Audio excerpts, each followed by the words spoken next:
Good morning, everyone. Happy Tuesday. We hope all of you had safe travels in, whether you came in this morning or came in last night. We are ridiculously excited about our day today. I am Rusty Anderson. I work alongside my best friend, Sonia. Go ahead, Sonia, you were going to introduce yourself. Sonia Malik. I did the hard work for you, sorry. Like I said, we're excited about today. Our role will be really efficient. We're going to create some clarity in the structure of the day and the purpose, and then we're going to get out of the way and invite our friend Angela to the stage. So that will be what is coming for all of us. We will have a short break in the morning for about 15 minutes. Lunch will be served at noon. The restrooms are located over there. Anytime that you need to step out and take a break, please do so. Throughout the day, we will be passing out handouts. You have an empty folder that you can use to store the handouts. We have a note-taking tool that you can utilize throughout the day today and tomorrow. And we have a memory mat and some tools some books that we're going to utilize today. On the screen, you see a quote. What we're going to have a chance to do is just read that. It's quite short. But what will pop up on the screen at the bottom is just a question for us to chat really, really quickly with a partner about what that quote might mean and why does it matter. So take a second to read the quote, and when you're ready, feel free to chat with a friend.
Thank you. Thanks, Jazz. You all will have a lot of opportunities to chat with friends today. When our presenters on the stage with a hand up, that'll just signal to everybody, raise your hand, and we'll come back together. A couple of technical details are, we have this half sheet, which will give you access to our early math community. If you followed the directions here and you're not in there yet, it will give you access to all of the resources that we might have through our work statewide in early math. An example of that from today will be the slide deck that we use today and tomorrow will be uploaded there. So if you're not in, feel free to do that at some point today. Obviously, it's quite clear that we're recording this event so that we have access to the content and be able to utilize it in ways that support both ISD and local leaders in bringing this content to their stakeholders. So don't let it scare you. Sonia and I have become comfortable with it. We hope you all are too, to be yourself and know that recordings will be available a few weeks after the event. On the slide, you'll see our purpose for today and tomorrow.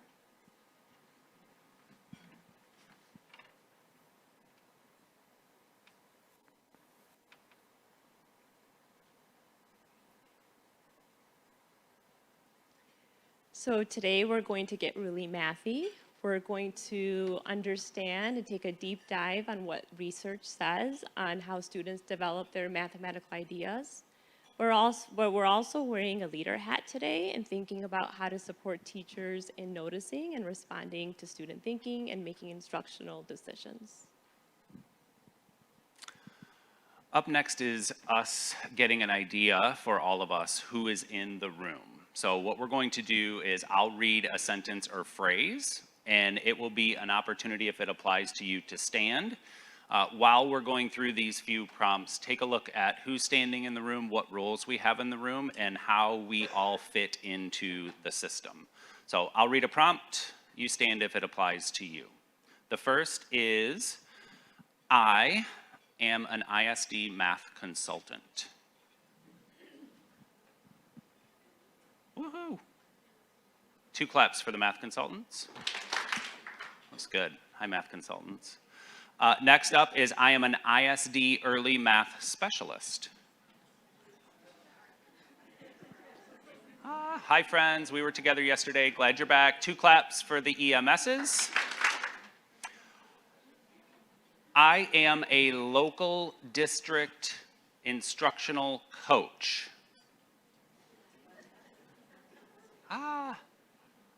Hello, local district leaders. 2 claps for our coaches. Next up, I am a local district building principal. Come on, yes. Great to see you both. I know one of you quite well. We'll get to know the other soon. Welcome. 2 claps for our principals. I am a local district leader, central office, possibly a curriculum director or assistant soup, or the titles could go on. We have 2, thank you, Amy and another new friend. Welcome. That was more than 2 claps, I think, but welcome. Next up, I, in my role, directly support teachers. Yes, so many of us directly support teachers. Welcome. If you're new to standing, 2 claps for everyone.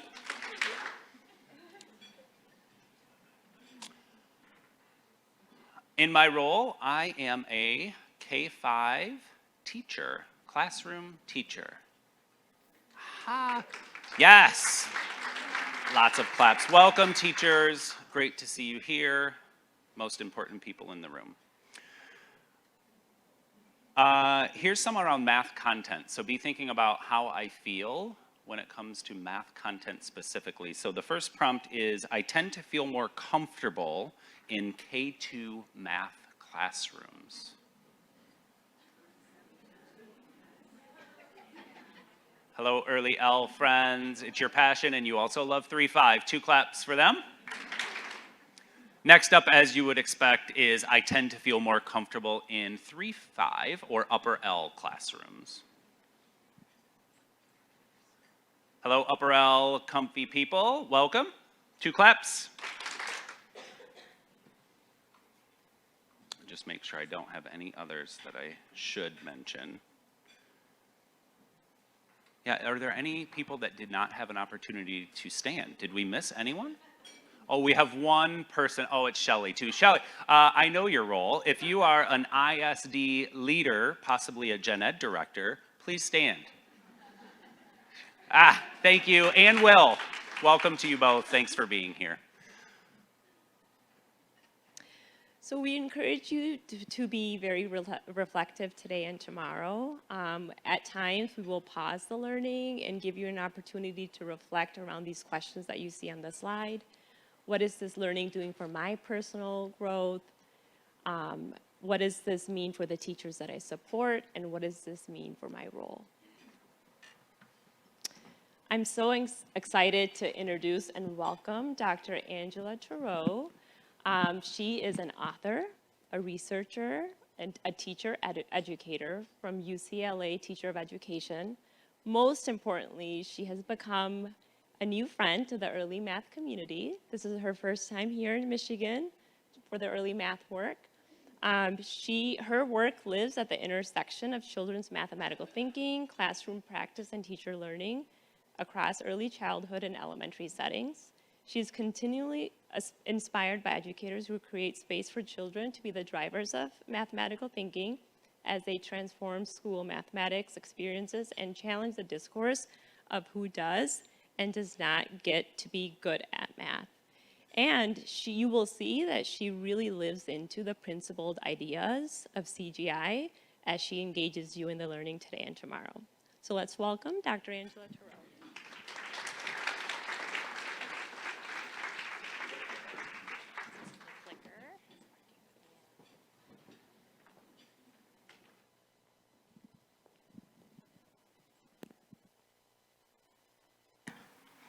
Does this work? Now it works. I don't know. I didn't expect my voice to sound like that when I started talking.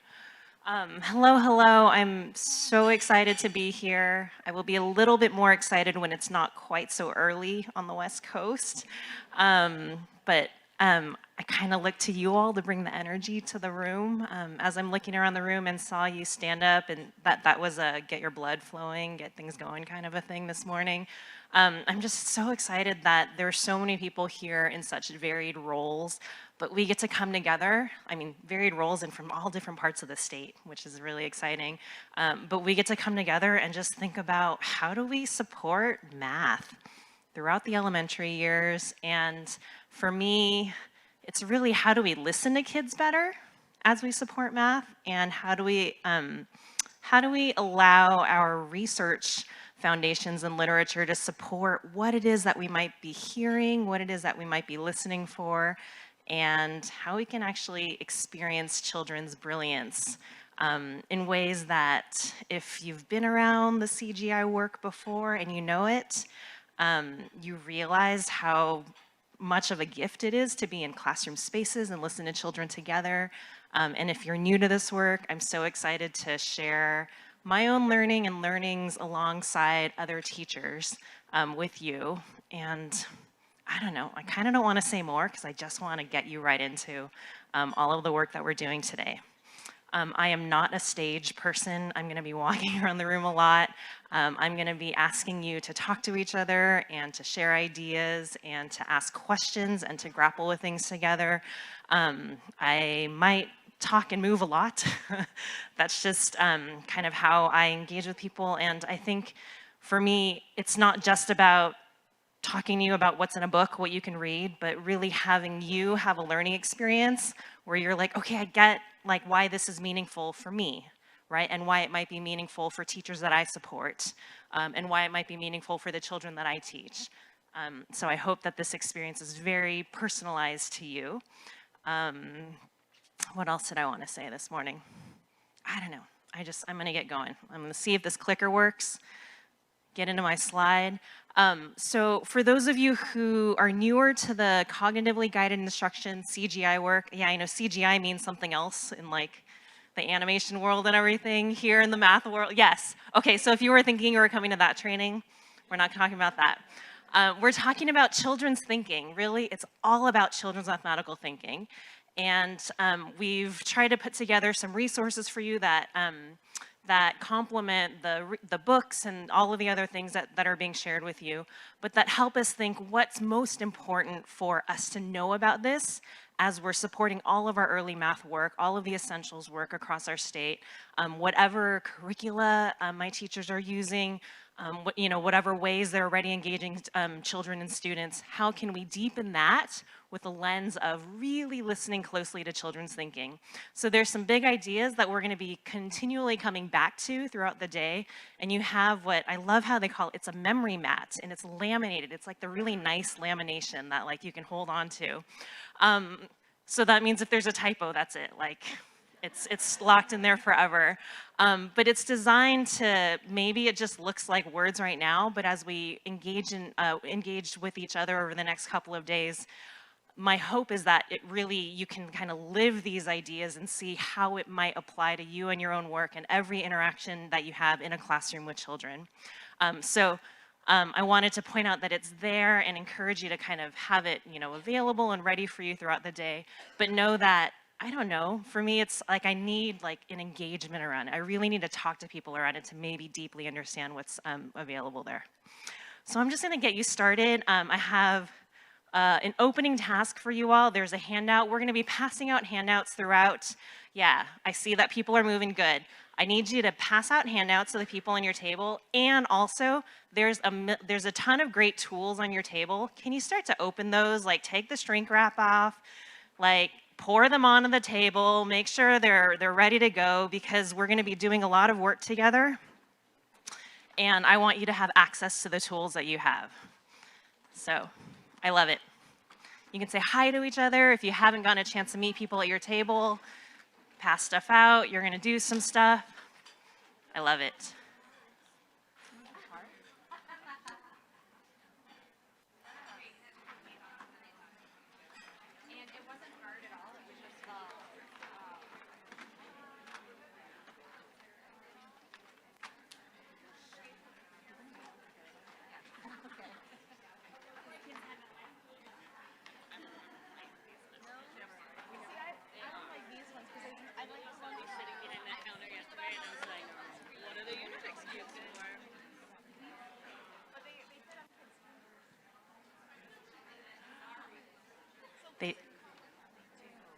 They do fit in your, I love it. They fit in your fingers.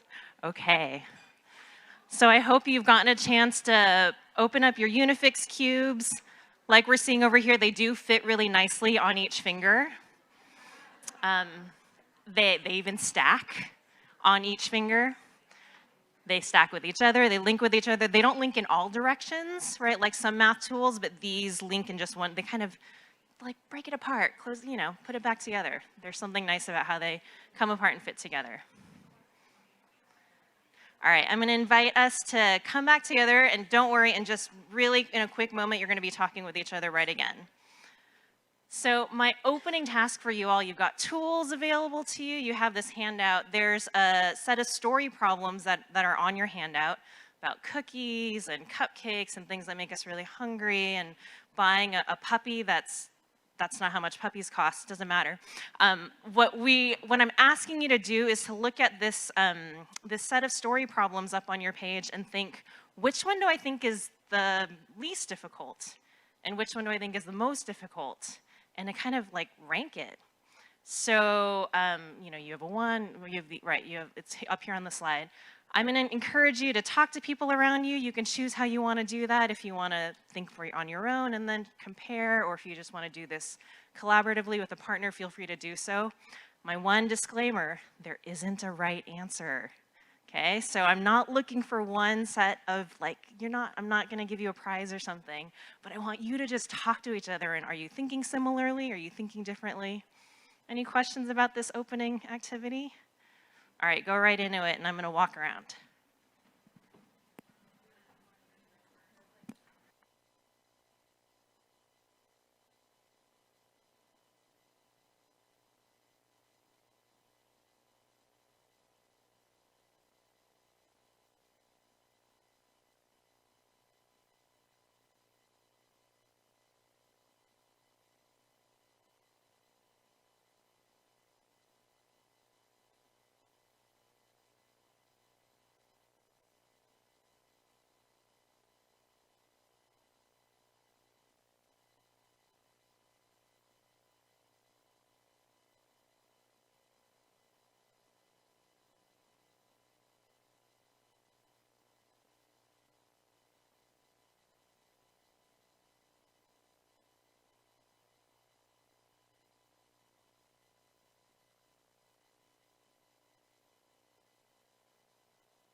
So is it okay if I give you about 1 more minute to argue with each other? Does that work? About 1 more minute? You don't have to come to consensus. About 1 more minute to talk.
All right.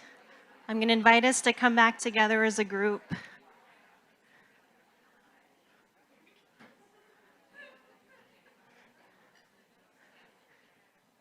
Okay. So I heard a lot of really interesting conversations at your tables. In just a moment, I'm going to ask for folks to share. And the room's large enough that we're going to have to do the microphone thing. You got to have Sonia or Jess or one of our other early math friends bring you a microphone. So please don't let that stop you from sharing because you got to wait for a microphone. That's just kind of how it is in the room. We really want to hear people's ideas. But I did hear lots of conversation about what operation. Yeah, you can kind of nod if you talked about that. What operation's happening? Are some of the problems really wordy? Like, oh my gosh, that's so much to read. Do I even know what guppies are? And you might have noticed I asked you to unbundle the tools. Some people you were trying to show things with your hands, and I'm like, you got some things right in front of you, right? Because you were talking about what kids might actually do with some of those things. So can I hear, so I just wanted to give you, there were so many things, and I heard a lot of disagreement in a good way, because it really pushed you to explain why you were thinking, oh, this one might be easier, or this one might be harder. So is anyone willing to, I know it's early, it's Tuesday, we're just gonna get so many people sharing, but is anyone willing to just stand up and share a little bit about what was interesting from your table's conversation? Either something you disagreed about, something that you, I don't know, just felt like you wanted to talk more about. I love it. Okay, so yeah, when your hands go up, Sonia and Jess will figure out how to get you microphones.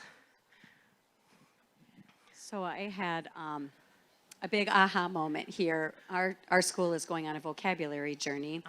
Not so much guppies or packages, more than I think we get stuck in looking at the words in a story problem. So if it says how many more boys and girls, you're going to add. Well, then when we shared our equations, someone had on A, 7 plus unknown sum equals 11. Another person had 11 take away 7 equals what you're getting to. So I think we get in the way of the CG, cognitive thinking for kids when we narrow down their choices instead of letting them explore and get at it the way that's best for them. Okay, so just to kind of highlight one thing, so you actually brought up this phrase, how many more? I think a lot of you talked about that. That one phrase exists in 2 different problems that are on this. And you might solve those problems in similar ways, but you might not, especially if you're really paying attention to the problems. And so you're thinking, when we get into these kind of keywords conversations, or when you see this, then you do that always, maybe it works, but it might also get in the way of how kids might be thinking about it. Awesome. Other shares, who's got the microphone next? Go for it. We talked about all those things as well. And one thing that came up in our group was something as simple as, so do they have a box of this thing at home? And do they know when they open the package that there's already that many in the package? And using those kinds of experiences to help them think through those problems. Yeah, so how are they relatable, right? So do I have that experience? Is that relatable? I think many of you thought one of the other problems was very, very relatable. Which one felt very relatable to kids, do you think? Cookies. Did you think that? Maybe I don't know who Paco is, but I definitely know what it is to have cookies and to eat them. Because when I eat them, what happens to them? They go away, right? They hopefully don't come back, right? They like, I had some amount and they go away. But there's something really, really relatable about that. And so maybe with, I know you were mentioning the packages of gum, if I've been able to open some gum, right, and look at what's inside, maybe I know what that is. The word package, I think, is also really interesting these days, because as we talk to kids, do you know what they sometimes think about? It's a little bit different. Did you say Amazon? So think about that Amazon package that comes to your doorstep. It's a little different. Well, you know what I mean? I mean, yes, there's stuff in it, but then something that's equal repeated groups, which is what's happening in this gum problem. Awesome. What else did people talk about?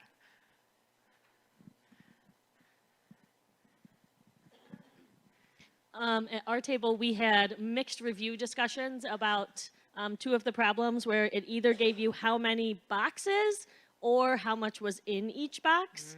And students can sometimes struggle with one or the other. There's sometimes a big disconnect between those two. Yeah, and so if let's see, are you thinking about the cupcakes one? It tells us problem B, there's 20 cupcakes and we know there's 4 boxes, right? It told us how many boxes. And that's a little different than, are you thinking the the guppies? Yeah, the guppies were putting 3 in a jar, right? And so we don't know how many jars. So there's something similar about these problems, actually something very different about that. And we're gonna get into that together because as we get into, so that's division, right? As we get into that operation, often in the upper grades, we tend to just kind of go back and forth pretty seamlessly because they're factors, right? They're factors of something that has equal groups. But if we're really thinking about it, it's telling us to do something a little bit different. If I'm really listening to the story and I'm doing something that matches the story, those two problems are gonna be pretty different for me. Okay. Any other, quick ideas? Go for it. So our group was thinking that the how many more was actually more difficult than making the groups. Okay, so how many more? Yeah. So problem A Going or back. problem F or? Going back to the how many more phrase. So that What? feels more difficult? Yeah, then them able to take their objects and putting them in groups. That seemed easier for us. Got it. So for example, problem A, did people rank that one easier or harder than problem E, for example? This is the puppy one versus the gum one. And so I raised that, and in just a moment, by the way, if I had you all share your rankings, we would get a big different, a whole slew of them. That's just kind of how it goes, because we're gonna have different lenses and different perspectives and different experiences that we're bringing to this. But I love how one thing that we might be thinking about is this is a grouping or multiplication, right? An operation that tends to come later versus something that's adding, right? That's just joining a few more. And how does that make one easier or harder? And right, so much of what gets put in our curriculum leads itself to a certain sequence that we think this has to be mastered before the next thing, right? As if learning were a straight ladder, which is not.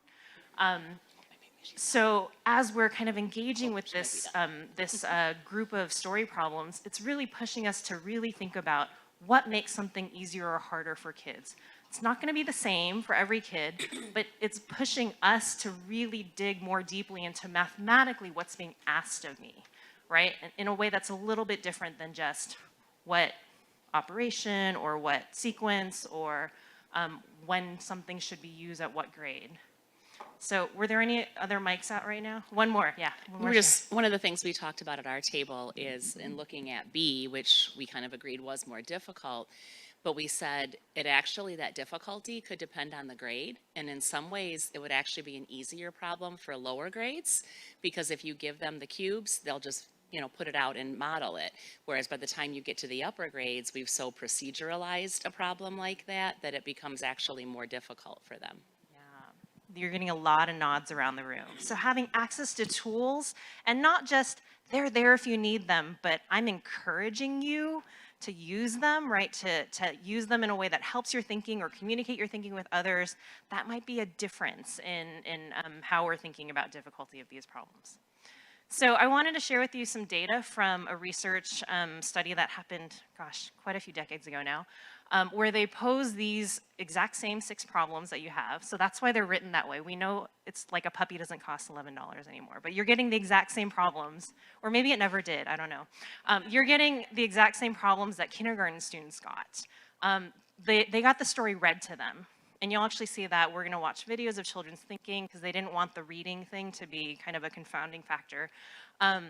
So I'm gonna share with you a little data about the percentage of children who had either a correct answer or a valid strategy. So correct answer means, right, they solved it and they got the correct answer. You're also gonna see a valid strategy column where oftentimes they would have a strategy that, for example, Paco had 13 cookies, right? They would lay them all out, but maybe they counted out 14 instead of 13, because, right, I'm 5, 6 years old and I'm working on that. But so if they had a valid strategy, even if they were, for example, off by a count of 1 or something like that, they would get that correct for them. Okay, so I'm gonna share with you the data, and I'm gonna ask you to just talk to someone next to you, right? How are you reacting to it? Does it surprise you?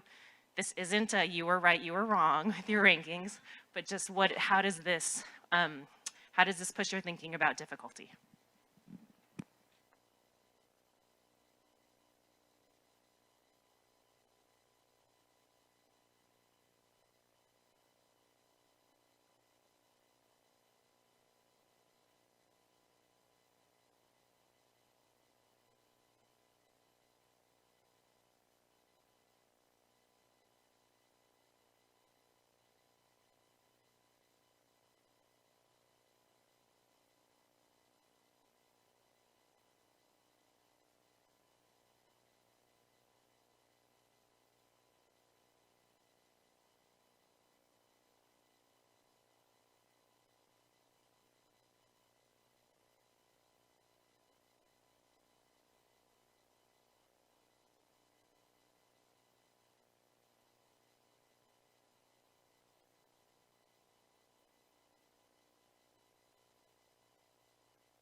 Okay, I'm gonna invite us to come back together.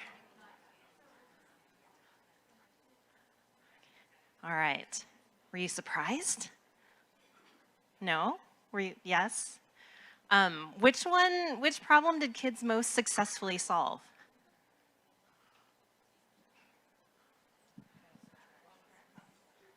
The cookies, the subtraction?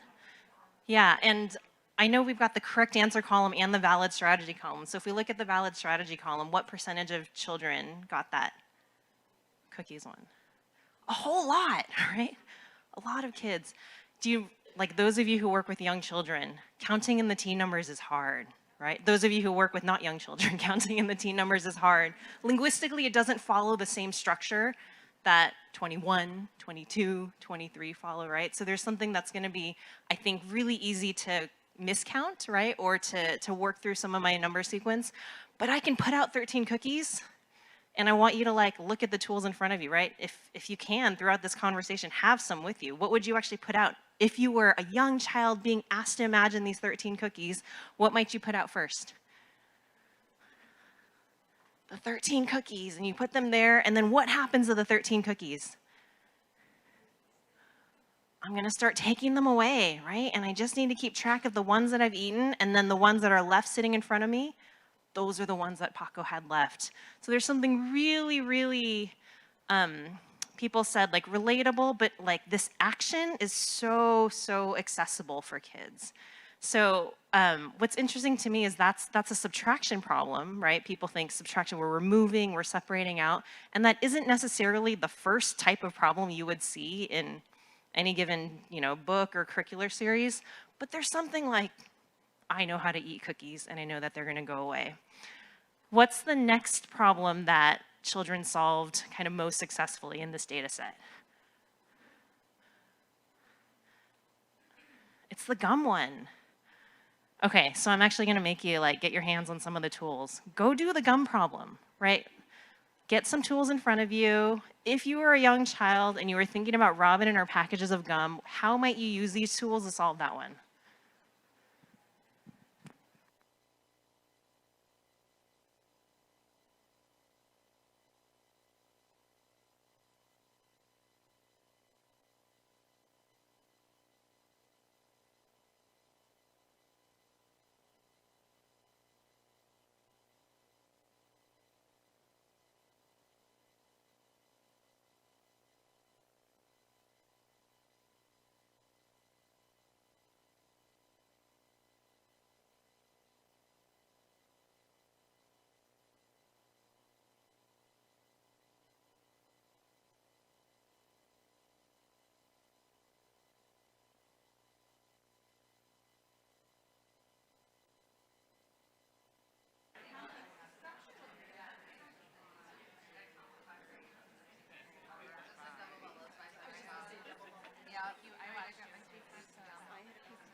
Okay.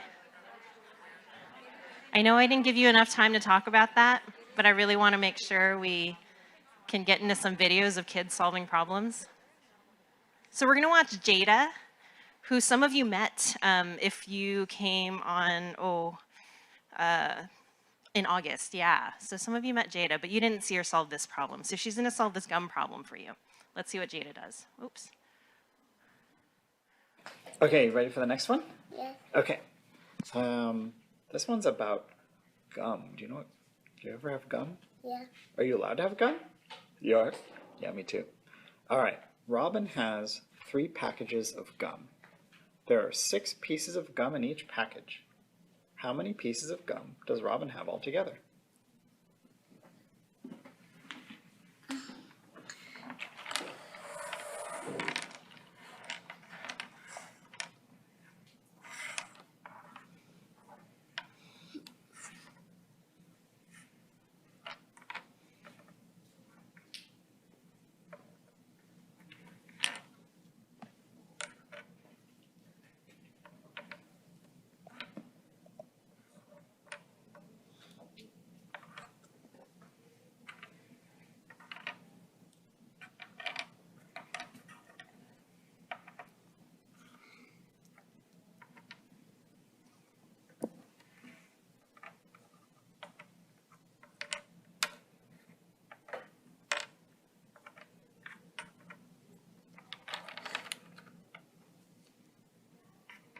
I think people are murmuring a little bit because you're figuring out, are those packages, right? Are those pieces of gum?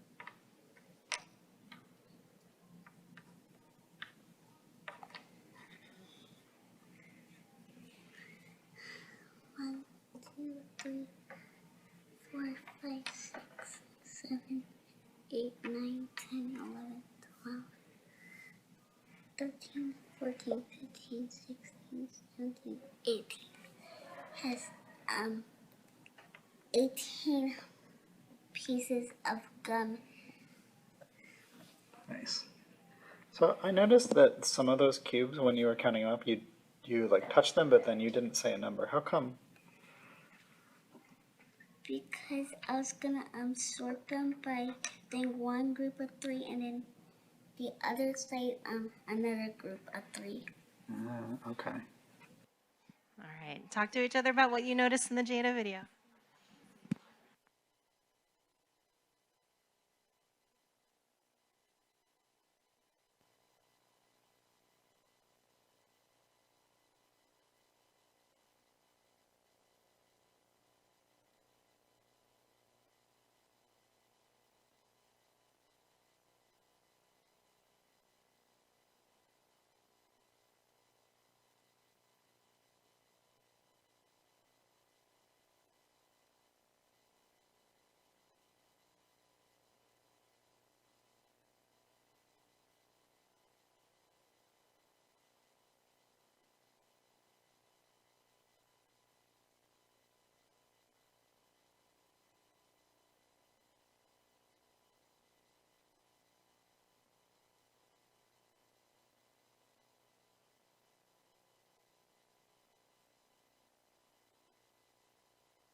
All right, I'm gonna invite us back together and we'll get some share outs.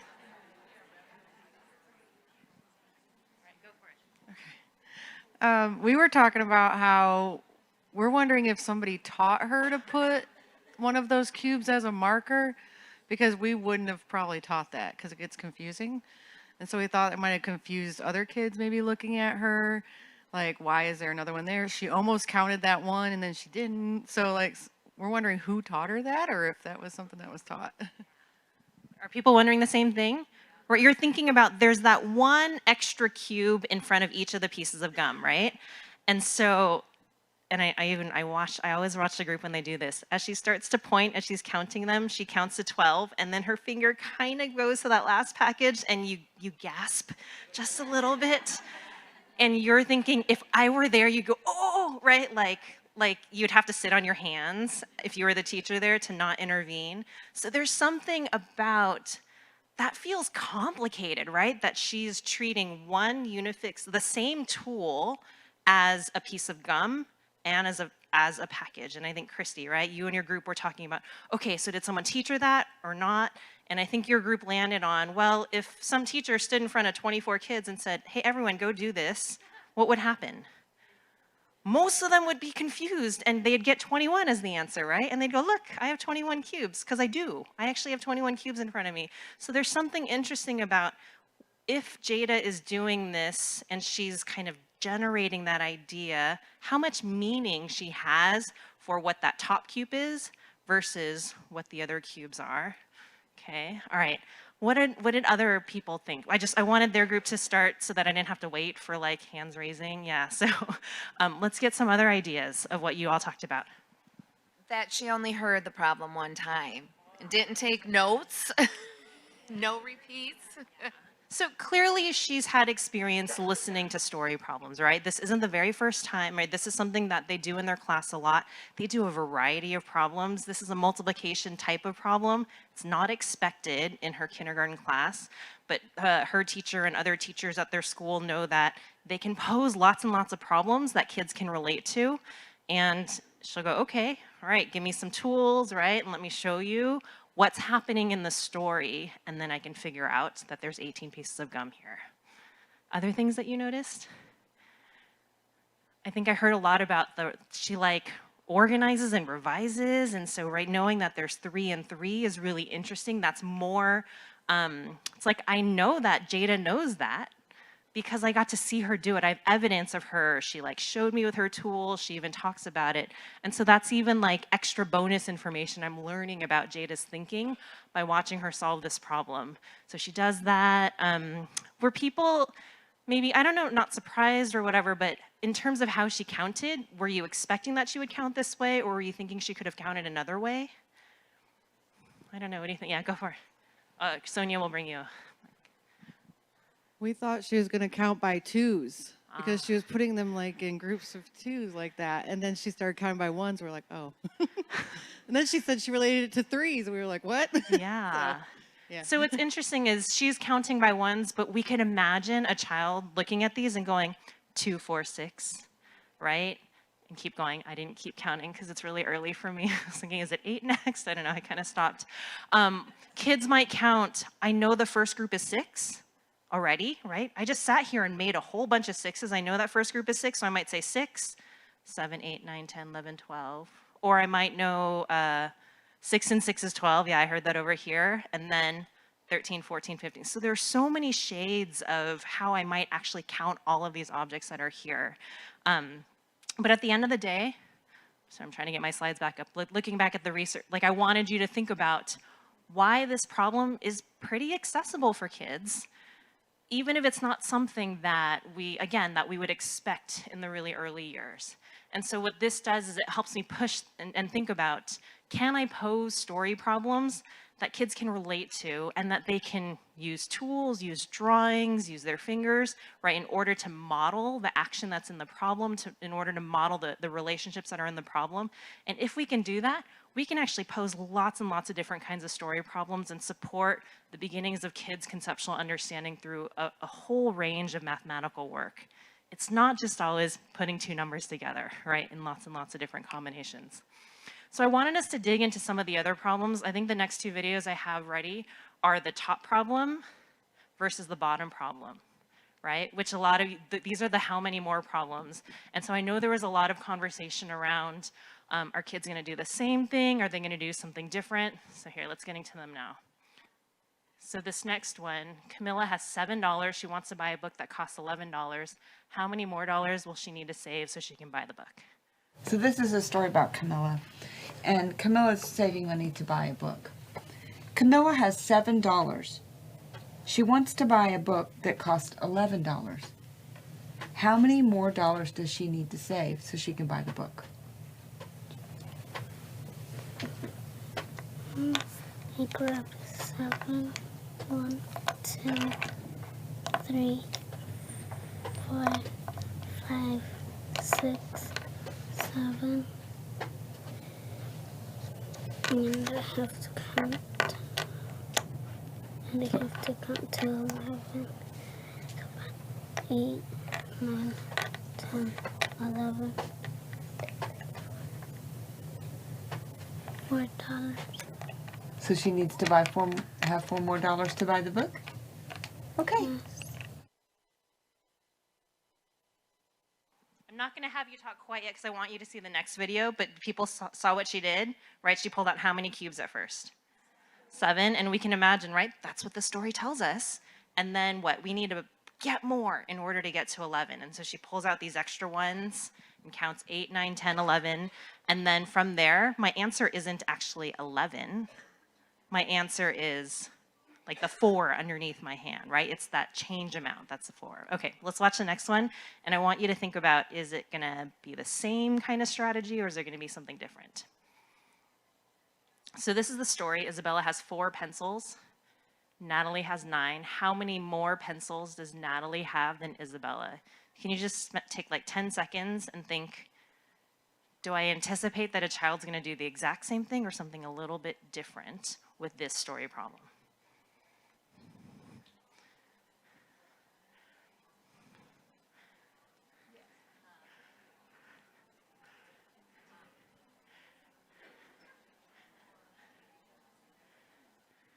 Okay, here we go. Isabella has 4 pencils. Natalie has 9 pencils. How many more pencils does Natalie have than Isabella?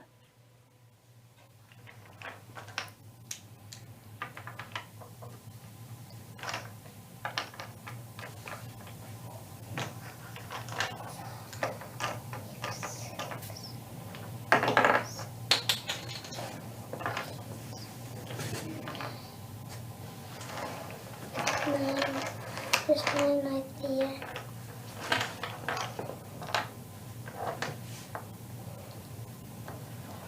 The captioning's a little off. There's my 9 there.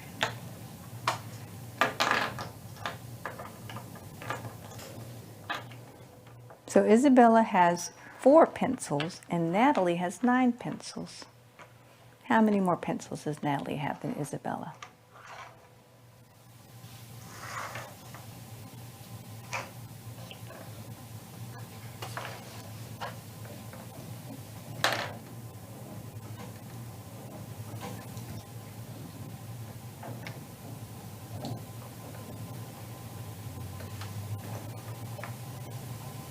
Five. 5. And I see exactly how you solved that. Okay, so I heard a lot of you go, huh. Okay, so can you talk a little bit about what feels similar and what feels different about how kids solve these 2 problems?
Okay, I'm gonna start to invite us back together. All right, we're gonna get some share outs from your conversation here. My prompt to you was, did kids do something similar or different across, or kind of what did you notice about the similarities and differences across these problems? So we were talking about how literal they are in the way that they act out the problem. So the first problem was she had to get 7 and then keep on counting until she got to 11, and then that gave her her answer.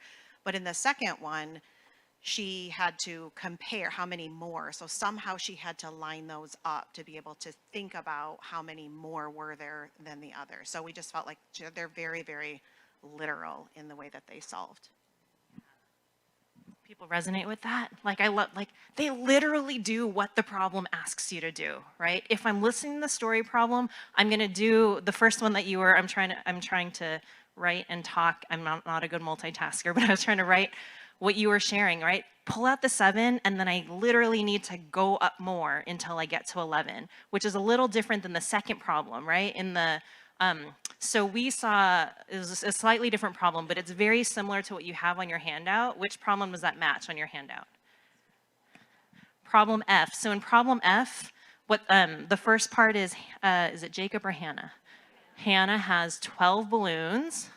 So what would a child literally do with the cubes in order to do that? Put out 12. Can you count them with me? I know you know how to count, but just 1, 2, 3, 4, 5, 6, 7, 8, 9, 10, 11, 12. Okay. And then, so we've got Hannah's 12 balloons, and then Jacob has 7 balloons. And how do you want me to draw them on this? Can I just put them in a big pile? Because actually balloons look like they're in a big pile, right? They're never actually lined up. But what do you want me to do here? Directly underneath here. So can you count with me?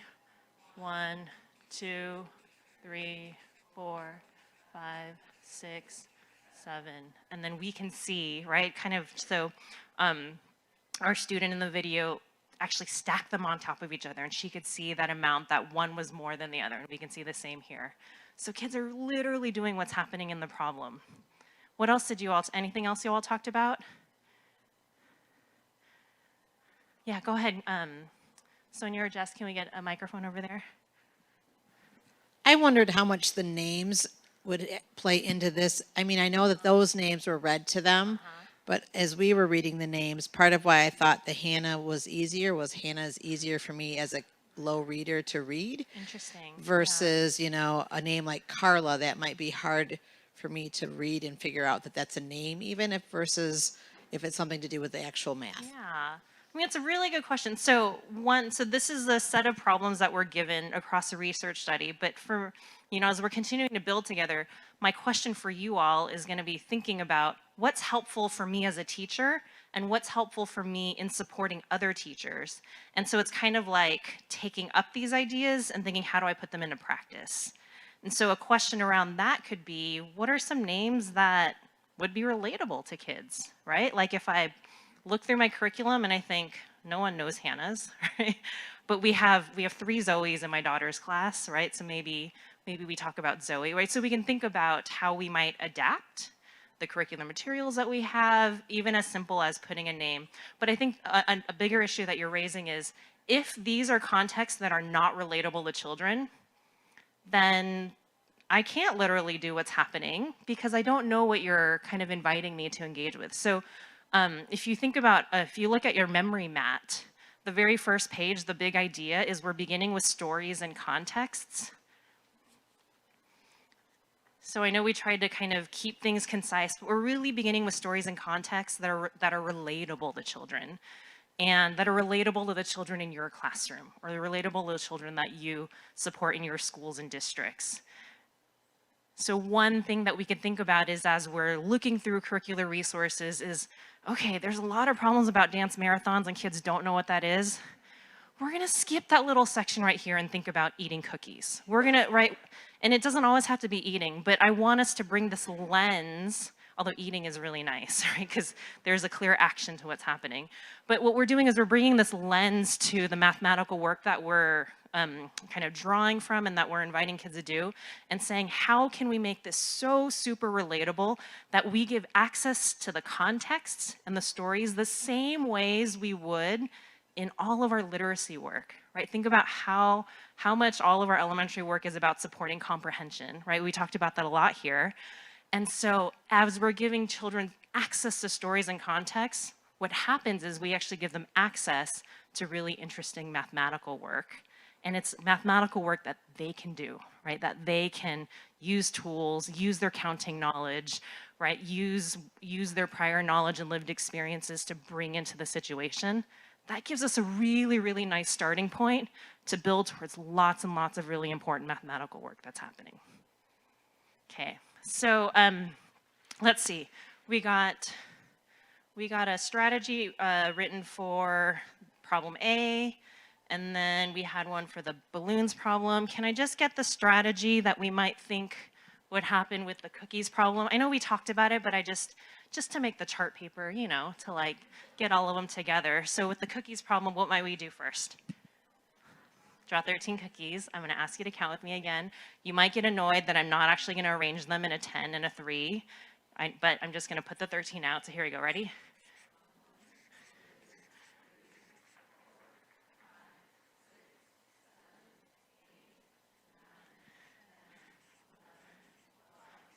Oh, I almost ran out of space. Okay, now I want to eat them, right? So how might I represent eating them? I want to cross them out. And do you want me to cross them out from the right or from the left? And it isn't a trick question. I don't know. People tend to just have. Do you hear? You're all really disagreeing. So I don't know. I'm like picking a favorite side now, and I didn't mean to. But is it eating 6 of them or eating 7? Like I can't remember. Eating 6. And so how do I figure out how many are left? Yeah, I'm counting 1, 2, 3, 4, 5, 6, 7. Okay, so you've got 3 different strategies, but they're different because the problem is asking me to do something a little different. But do you notice how the problems are all kind of related, right? They're all in this addition, subtraction, part-whole relationships are happening. What's similar about strategies like this, and they could be done with tools, cubes. If I had 13 fingers, I could be doing this with 13 fingers, or I could borrow some from a friend. What's happening here is children are, like we said up in the front, they're directly modeling, they're literally doing the situation.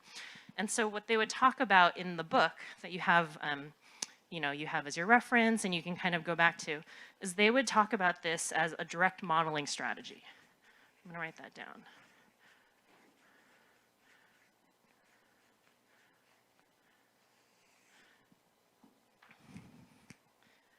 So don't worry, we'll get into lots and lots of different kinds of strategy names, but I wanted to spend a little bit of time on this phrase, direct modeling, because I think it can be confusing for teachers. Do you notice how it kind of looks like modeling for students? It looks like direct instruction and modeling squished together or something, but that's not what it means, right? We're talking about what are strategies that kids use in order to solve problems. And so kids will often, early on, directly model the story, right? They're gonna literally do what the story says.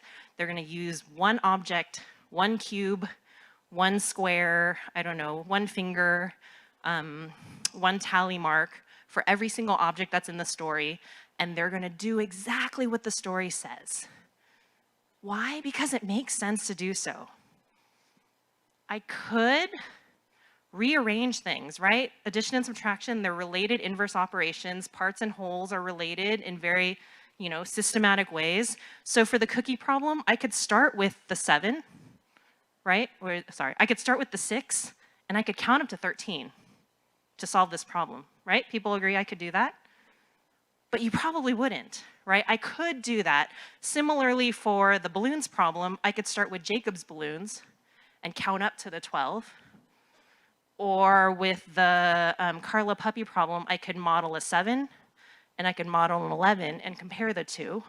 So you could actually do something different with these quantities, but you're likely gonna do exactly what the story says when you're young and when you're listening to the story. And that's what we would encourage kids to do, because the action that I'm modeling really helps me get into the relationship and the operation that's happening.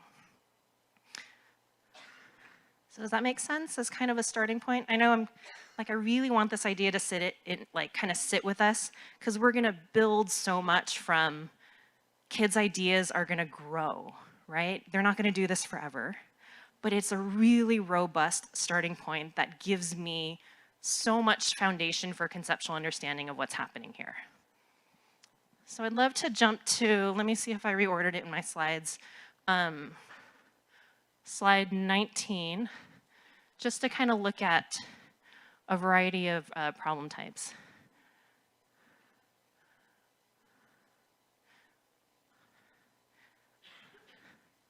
Should I do it myself? Here we go. Don't worry, there's more videos, I just wanted to get here.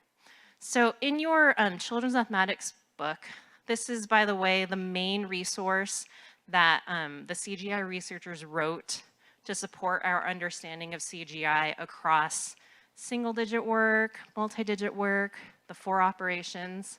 It's the second edition of their book. They actually had a smaller, darker blue cover book, so some of you actually know the darker blue book. But in all of their work in research and with teachers, they learned a lot more and they wanted to add into this. And so we're gonna keep kind of referring to this book as well as the others throughout our couple of days.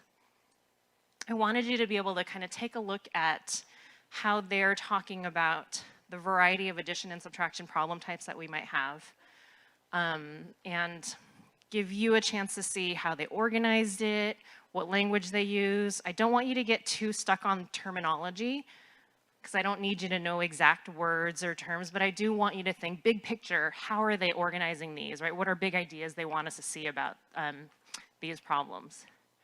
So can you just take a moment with the people next to you, kind of talk, if not everybody has a book, maybe you can share. I think most people have books here in the room. And can you just talk to each other about how you think it's organized? The problems that we talked about so far, where do they fit on this chart? Not all of the problems are going to fit on this chart, just the addition and subtraction types. So spend just a couple of moments getting familiar with this chart and talk to people next to you about its organization.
Okay. I'm going to slowly invite us back together.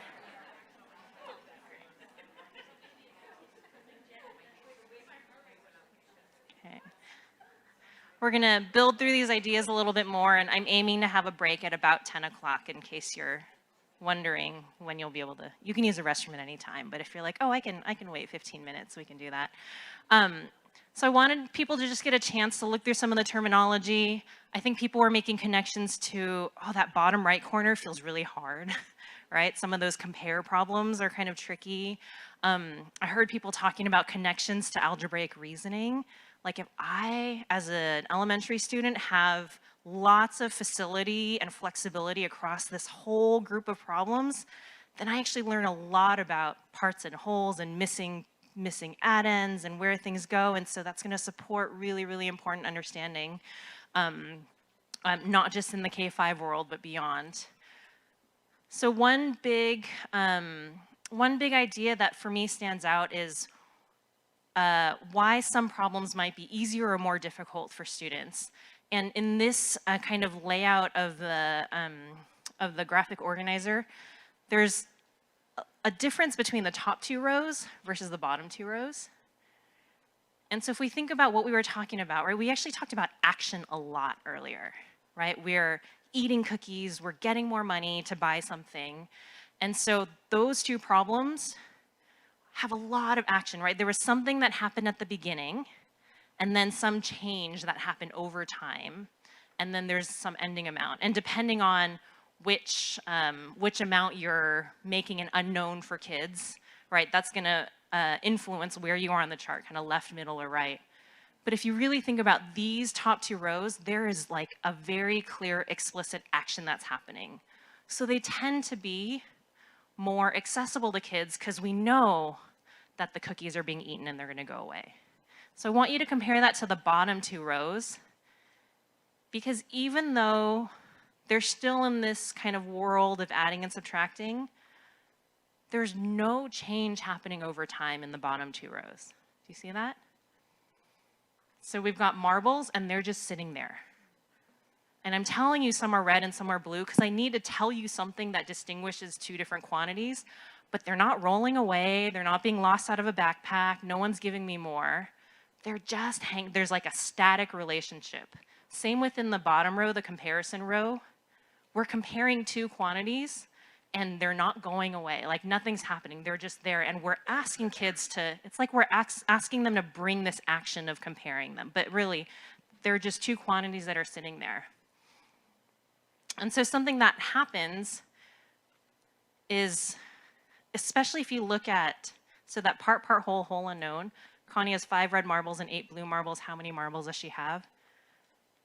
In a lot of ways, that feels like one of the easiest problems we should give kids, because it's like, oh, it's just a 5 and an 8, right? Just plus them together, right? We spend all this time plussing.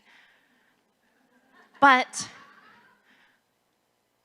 if you think about it, like I have to bring a little bit more knowledge to the situation. It's a little different than saying, put those 8 marbles in the jar that have the 5 red marbles at first.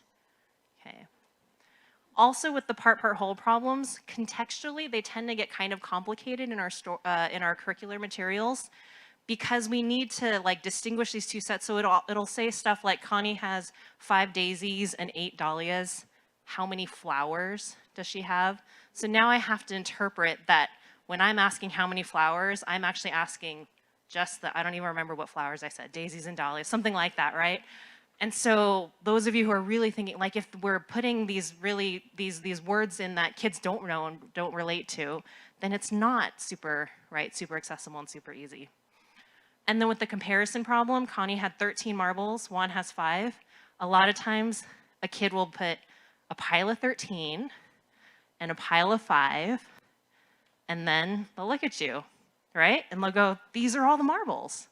And they'll probably even say, there's 18 marbles, because there actually are, right? Oh, I moved my direct modeling chart. Here in the balloons problem, there were 12 balloons and 7 balloons. I might say there's 19 balloons, because there actually are 19 balloons. But what I'm not doing is I'm not answering the question of how many more is one quantity than the other. So does that make sense with kind of and it's not a, what's it called? not a set, like you have to do one versus the other, right? Like I'm not conveying that this is all locked in stone and every kid's gonna think the same way. But what I'm trying to do is I'm highlighting there are some core differences across what feels really simple in a lot of worlds, right? Especially if those of you who work in upper L or, you know, K-12 people in the room. I know it feels like you're just talking about adding and subtracting. Well, this is where it all starts, right? And we're really trying to build a conceptual understanding where we're asking kids to bring their knowledge to the situation, to bring what they know, to think about how they're relating to it and what they know, and to use that as a starting point for all of the mathematical work that we're going to be doing as we move forward. I think I saw a hand. Was there? Yeah. Going back to your bottom problem, the green, with the little girl, how she put the blocks on top of the other ones to show, like, not to count those again, almost, instead of next to it. Yeah, so she had her way of stacking those cubes, right? It's like she's done this before. She has some, right? She knows that if I'm comparing, there's something I gotta do to really figure out which ones are the matching ones and which ones are the one that's more than the other. Okay. All right, so I wanted to, in the last few minutes we have before taking a break, I wanted us to just kind of sit with some of these problems and to watch kids solve in different ways.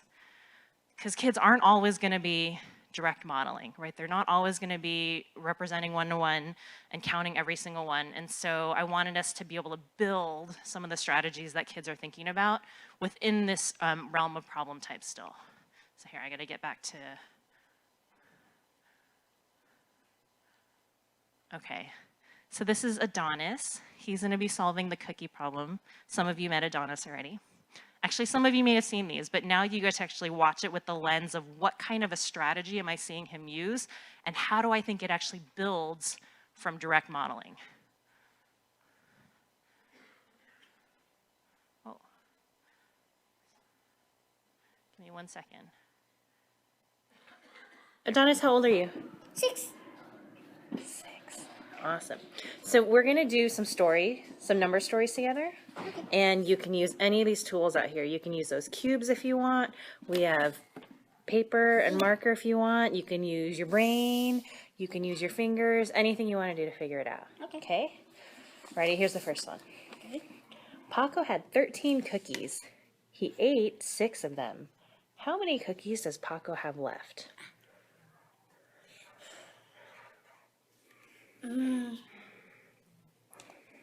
13 minus 6. And that's what he wrote on his paper.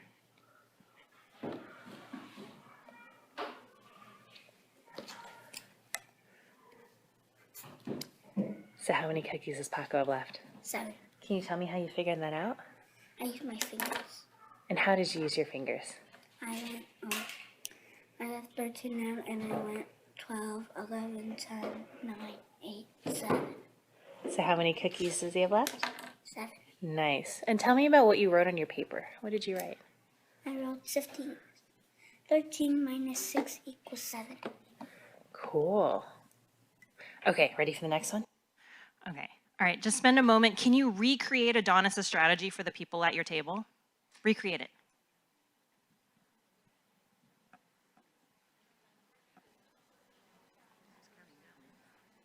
I want to see fingers.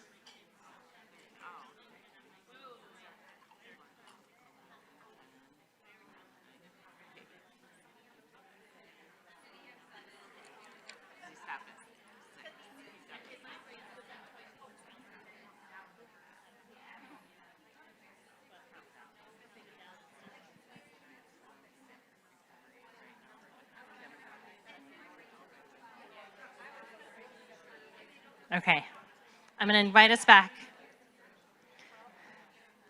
I didn't see as many fingers up as I was hoping, by the way, but I trust that maybe someone at your table actually used their fingers. So when Adonis says 12, right, is that the first thing he says? I can't remember. Does he use his thumb or does he use his, I think he uses his thumb. By the way, there's like cultural studies that like finger counting happens in lots and lots of different ways, but I think Adonis uses his thumb. So when he says 12, What does he mean by the number 12, and what does he mean by his thumb? So the thumb is the one cookie that got eaten, and the 12 is what's left. Okay, then what's next after that? So I have 2 fingers up and I'm saying 11. This is 2 cookies eaten, and what's 11 mean?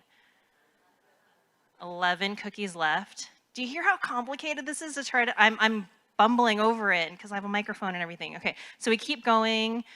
See, 12, 11, 10, 9, 8, 7. Okay, so I have 6 fingers up, but I'm saying the number 7. And then people notice when I asked how many cookies you had left, he actually changes his fingers because he says 7 and he puts them up. And so now his 7 are not representing the cookies eaten. His 7 are now newly representing what's left. Okay, so complicated.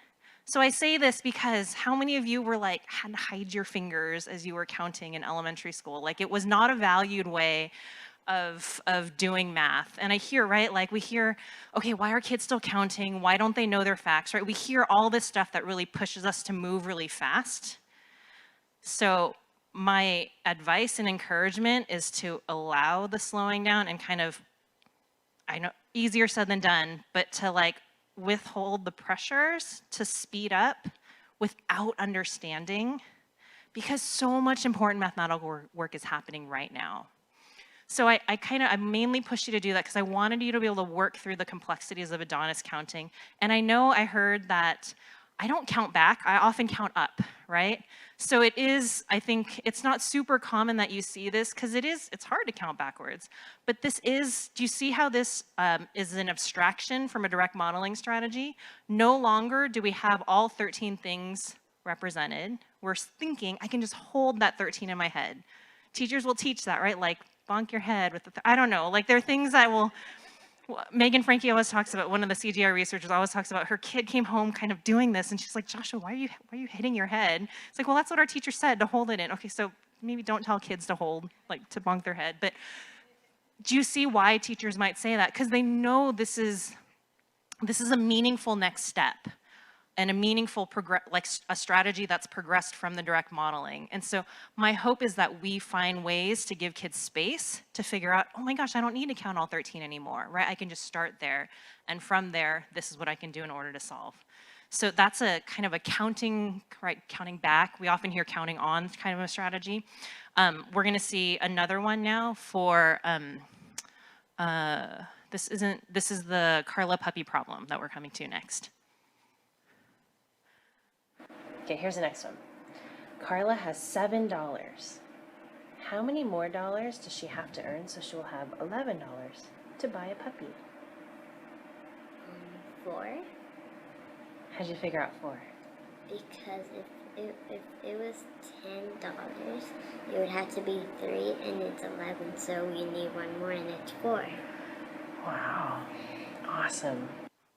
Okay, so 7, I know it's 4 because if it were 10, then it would be 3, but then it's just one more to get to 11. So I know that 7 and 3 is 10, right? If I'm a child who knows 7 and 3 is 10, I can use that. I can leverage that knowledge here in order to solve this problem. If I did not know that 7 and 3 is 10, I would not start there. Right? That's not what this problem's asking me to do. This problem's asking me to build up from the 7, but maybe I know that 10 is really close to 11, right? So it takes 3 to get there. So do you hear how I'm using a number fact now, right? I'm using kind of something else that I know as a starting point. So we're gonna watch Adonis one more time, and he's gonna do a little bit of this and a little bit of the counting. Again, some of you have seen this one, but now you have a new lens to bring to that. Okay, ready for the next one? Mm-hmm. Carla has $7. How many more dollars does she have to earn so that she will have $11 to buy a puppy?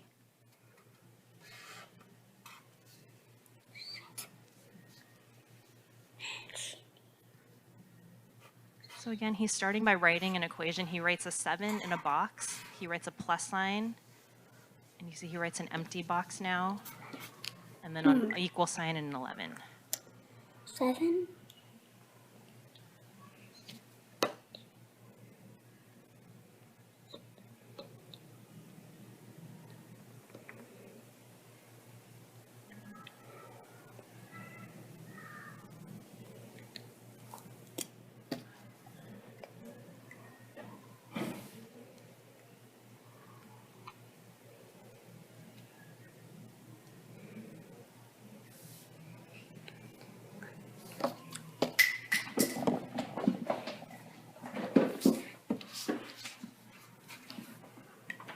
What did you figure out?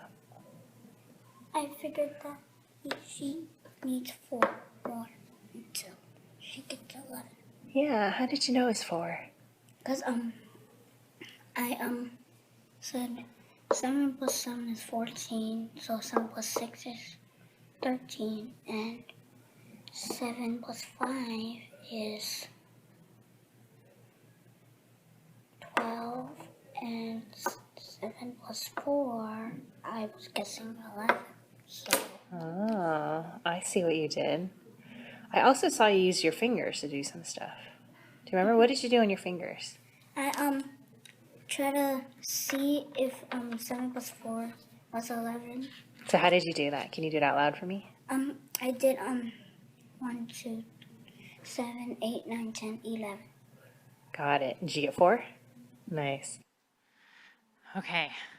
So we had to hear him explain what he's doing, because when he was sitting there, were you thinking, is he going to get it? Is he not? Right? How much wait time do I get? So he was doing a lot of thinking. Okay, so the second strategy that he shows, right, with his fingers, he goes 7, 8, 9, 10, 11, right? Does that feel like a natural, that's actually a very natural kind of a strategy. This problem lends itself to you doing that because you're thinking, oh, I have 7, right? I've got 7 in my piggy bank or whatever, 7. So I just need 8, 9, 10, 11, right? There's this join, change, unknown problem type really encourages you to count on from that first number because of how the problem's laid out. But that's not the first thing he tries. He's sitting there and silently and kind of tapping on the table and whispering with his mouth. And he says, what's the very first thing out of his mouth? 7 plus 7 is 14. So that is a fact that he knows. Again, if Adonis did not know that, there's really no reason he would say that as a starting point for this problem. But he knows 7 and 7 is 14. That doesn't quite answer our problem, right? Because we're trying to think 7 and what gets me to 11. So he goes, okay, well, 14's too far. So if I know 7 and 7 is 14, what do I know next? 7 and 6 is 13, 7 and 5 is 12, and 7 and 4, I'm just guessing. He uses that word guessing. And it's actually, he's had to keep track of a lot here to get to 11. So this is another one of those number facts kinds of strategies, because he's using what he knows about doubles, right? What he knows about 7 and 7 is 14, but that doesn't quite get me to the answer. I have to derive the answer from there. And I get that it doesn't feel the most efficient for this set of numbers, right? And that's gonna happen, right? Honestly, my instinct around Adonis is I'm feeling like he knew that he could count on really easily, but like, why not give myself a little bit of a challenge, or like, I wanna try something new. Don't you really wanna honor that in kids' work, right? Oh, I know that. That's gonna work for sure. What if I kind of inch my way into this other realm and take a little bit of a risk here? So that's what my kind of interpretation of why Adonis might be trying that. And if I'm not sure, because I've had to do a lot of these, adding things to get there, I can just go 7, 8, 9, 10, 11, and that helps me feel really confident that it's 4. So like, as we're getting into this, we can think about why are children making different kinds of choices around the strategies that they're using, and how do, strategies grow over time.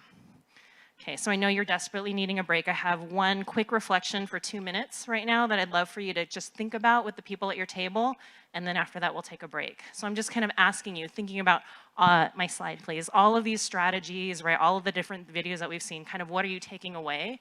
Hold on, we'll do this after. What are kind of takeaways that you have right now, just reflecting on what we've done so far this morning? So talk to someone next to you.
All right. So I'm going to kind of briefly pause your conversations. We're going to head into a break. I wanted to alert you to, we do have a parking lot poster off to the side. If anything surfaces questions or hopes and needs for you, please feel free to put that on a Post-it note. Some people like to use the break in order to do that. Otherwise, we're going to come right back and share out a little bit from these big ideas that we're taking. So my watch says 10:12, 10:27. Did I do it? Did I do that right? No. Yes. 10:07. Oh, it's 10:07. See, I read my watch wrong. I'm sorry. Okay. You all know, 15 minutes from here. Someone else correct me. I'm done. Thanks.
All right, I'm going to invite us to come back together from break.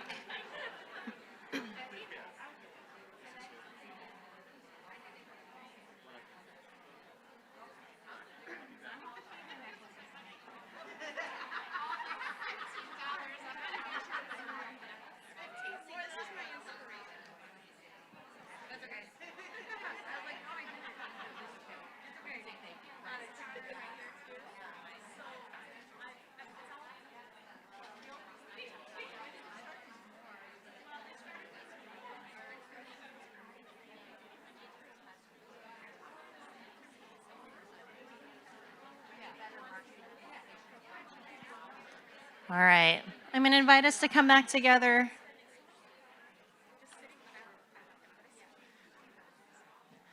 My original math on the break time wasn't far off, so I gave you almost the extra 5 minutes because I read my watch wrong. It's always like I'm trying to jump right back into the conversations that you were having. Before you look at the slides, I just wanted to point out that I updated some more posters related to, we have direct modeling strategies, we've got counting strategies, and we've got number fact strategies. And so I just tried to chart some of the strategies that we were talking about. I know I wasn't writing as we were talking earlier, but we're actually going to build lots more understanding around those. And I don't know, some of you have been around this work, and so you know those terms, right? I'm curious what you're thinking about newly as we're thinking about our whole state of Michigan, right? Supporting leaders, what this really means for children in classrooms. And for some of you, this is kind of brand new. And so my hope is that you're not feeling bogged down in there's all of these new words that I need to understand. Like that isn't, I'm not going to quiz you on problem types or strategies, but I do want us to think about and really learn from. There's a pretty comprehensive, detailed research foundation that that tried to document all of these different ways that children are thinking, and to really say if we start from how kids are thinking, that's going to allow us to make better instructional decisions as we're moving forward. So I'm going to bring us back to this question that I sent you off to think about when you all needed to go to the bathroom really badly. So you can think about this again now. So what big ideas are you taking away from these videos of children solving different kinds of problems in different ways? I think I asked you to, Sonia, do you mind bringing is it Will? Yeah, bringing the microphone to just kick us off. And then I'm gonna invite other people to share what it is that you were reflecting on before our break. Good morning. So one big idea that I took away from the videos, a couple of them. One is the idea of that smile that he had. At first I thought the smile was, oh my gosh, I lost it and my marker went flying. But the smile was actually, my new strategy worked and I need to check it. And that was that second counting on piece that we saw. And that takes a very savvy educator to see that. And do our educators who are teaching math, do they trust themselves enough to do that work? Maybe they are not comfortable with math. So just an interest, that piece. The other piece was... Well, sorry, before you go on, like I'd love to just kind of highlight that, like you're really thinking about what did that mean for Adonis in experiencing that, right? This smile, this like, ooh, like I can do this, I can try something new. Like we think a lot about math identity and how are we crafting experiences that support kids to go, I'm a problem solver. I can try something new. I can get posed a story problem and maybe I don't know if I'm gonna get to the right answer, but I can tell you what I know. That like confidence, doesn't mean like we're all doing the most efficient thing, all really quickly, but there's something about who I see myself as a mathematician. And I think you're really, you're connecting with that. I know I'm interrupting you. You're connecting with that as you're watching Adonis really solving these. So it isn't just he uses this strategy and does that, but also how does he feel about the mathematical work that he's doing? What else are you gonna say? So the other thing I was gonna say is I'm doing a lot of study and work with disciplinary literacy, which is, we know, is very research-based, part of the essentials. This is a great tie-in to that because a lot of the work that you're seeing here is not using the symbolic representation of math, right? Mathematicians created the symbolic representation of math to communicate with each other. But the math lived before that symbolic representation. So our kids don't need the symbolic representation of 7 plus 3 equals 10. It's the work of doing math. Our job then is to just apprentice them into the thinking of a mathematician, and eventually, but not too early, the symbolic language of math. And that makes teaching math fun again. Yeah, I mean, as we look around these tables, aren't your tables a little bit more fun than those of you who go to high school trainings? I don't know, maybe a little bit less technology, but I mean, fun and playful. Like, for me, so I do a lot of work in the early childhood world these days. And I mean, do I have preschool people in the room or people with early childhood experience? Like, can you raise your hands high and proud? Because there's so much happening in California and across the country where we're encouraging younger children to go to elementary school in lots of different kinds of programs, right? Universal preschool and things like that. And so what happens is we're a little worried that it feels like you're just pushing down the higher stuff to younger and younger bodies. But if we think about all of the great work that we know from the early childhood world and how much social emotional work is really important, how much playful engagement with your environment and with each other is such a robust, rich starting point, leveraging kids' curiosities. So I'd imagine Adonis was a little bit curious about some of the things he was doing mathematically. That all of that work, not just play for like play's sake or fun's sake because we think it'll kind of be a like, you know, it's like the thing to like capture attention. Not just that, but really, as we're encouraged to try out ideas and play around with them and experiment and explore with them, there's a lot that we can do and build mathematically. And that goal is the symbolic work, right, over time.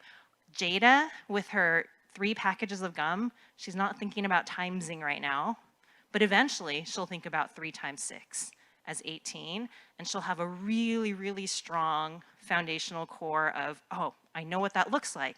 A group of 6 and a group of 6 and a group of 6, and I count them all up together however I want to count them, and that's going to give me 18. She's not going to be the kid who sees 3 times 6 and goes, okay, 3 times 6 is 9, because she's going to be thinking about 3 groups of 6 and leveraging all of the work that she's doing with direct modeling, with her cubes, right, with playing out and explicitly doing, literally doing what's happening in the story. So we're building towards this symbolic work, but it doesn't start there.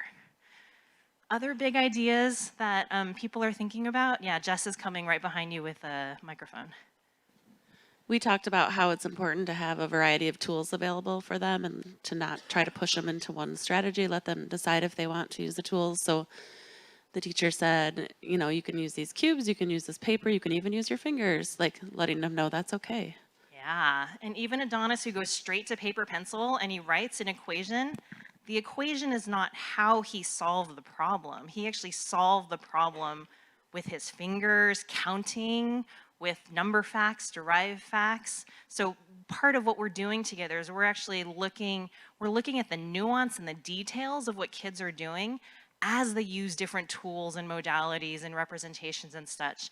And the CGI work, the CGI research helps us really notice the details, because I might use the tools that you have here and other tools. You and I might use the same tool in very different ways. And so what I am hoping is happening is that we're supporting teachers to see, how does the tool get used? Right? So we hear so much about how are we supporting students to use tools strategically. As teachers, we got to notice the work of how they're using those tools. What else did you talk about? Jess, over on the side. We were talking a little bit, just interesting as I'm thinking about this, how important that story and that context is. And I feel like so often in elementary school, that comes last for teachers. They think story problems are the hardest, and so I'm not going to teach story problems. We're going to do it in straight computation. And it's actually opposite. When you build that context, it's easier for the kids to understand the problem. But I feel like we do it backwards a lot in elementary I mean, education. that's how I learned in elementary school. We did a whole couple of pages of multiplying, and then you had the application problems on the bottom, which you either hated because they were confusing, or you were like, it doesn't matter, I just need to times the two numbers that are in there because that's what we've been working on. Yeah, that's exactly what we were talking about. Yeah. So if you think about what we're encouraging here, it almost feels completely backwards. We're saying start with those problems. Maybe not the crazy weird application ones, but ones that are gonna help you into the multiplication or the join, change, unknown or whatever, but that are really accessible for kids, help invite kids into them. The cupcakes problem on your page from earlier, who was it, Mr. Gomez and his 20, people talked about how many words are in that problem. It needs that many words because all of those words help you into the story. They help you talk about the cupcakes and boxes, and we need to know that there's the same amount, right? What does it say? Same amount, same number of cupcakes in each box. If we didn't specify that, oh, you get one cupcake in this box, you can have 10 in this box. We're actually not in the land of division, but we're using these words in the context to help kids into that. Right? And so that's really, really, like, we want to think about stories that are inviting to children. I love it. And building on what you shared, there's also that idea of we're watching an adult say a story out loud to the child and taking it back, another step. Let's have, you be Mr. Gomez, you be Carla, here are your cookies. We need to have those things happening in front of the kids so that it's not yet just told to them, and let's use the cube, show me how you'd use the cube. So spending a lot of time on, there was a lot of opportunities for like readers theater-ish kinds of story problem solving in the classroom, and I found that was so beneficial to those early learners to have that experience. Yeah. So again, right, teachers get really creative, and maybe we support teachers to do this, to help kids get into the story in a way that isn't just formulaic. In LA, they're like all on, you got to read it 3 ways. It's got to be this way and this way and this way right now. And okay, maybe that helps you hear it multiple times, but is there more that we can do to really invite children into the story? And we're actually going to jump into that in just a little bit. Anything else for right now? I shouldn't say anything else because then you feel like I don't actually really want to hear. But I open by saying, right, so much of what we're doing together, I could sit here and lecture you about strategies, but so much of what we're doing here is making connections to these ideas. And so like the more and more you feel like you can share with the group, even if it's an asking for a friend, you can do that. Like that's really the work that's going to be happening moving forward, where we're going to build these ideas together. So more ideas right now? No, you want to get into the next story. I love it.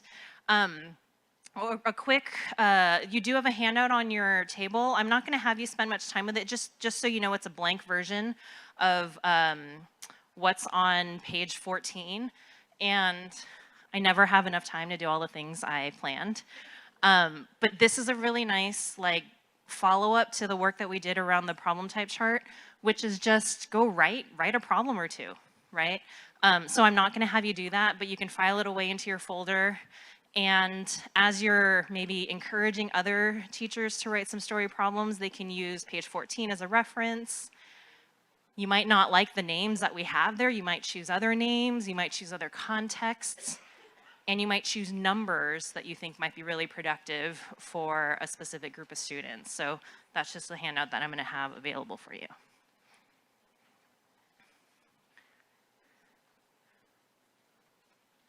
Okay.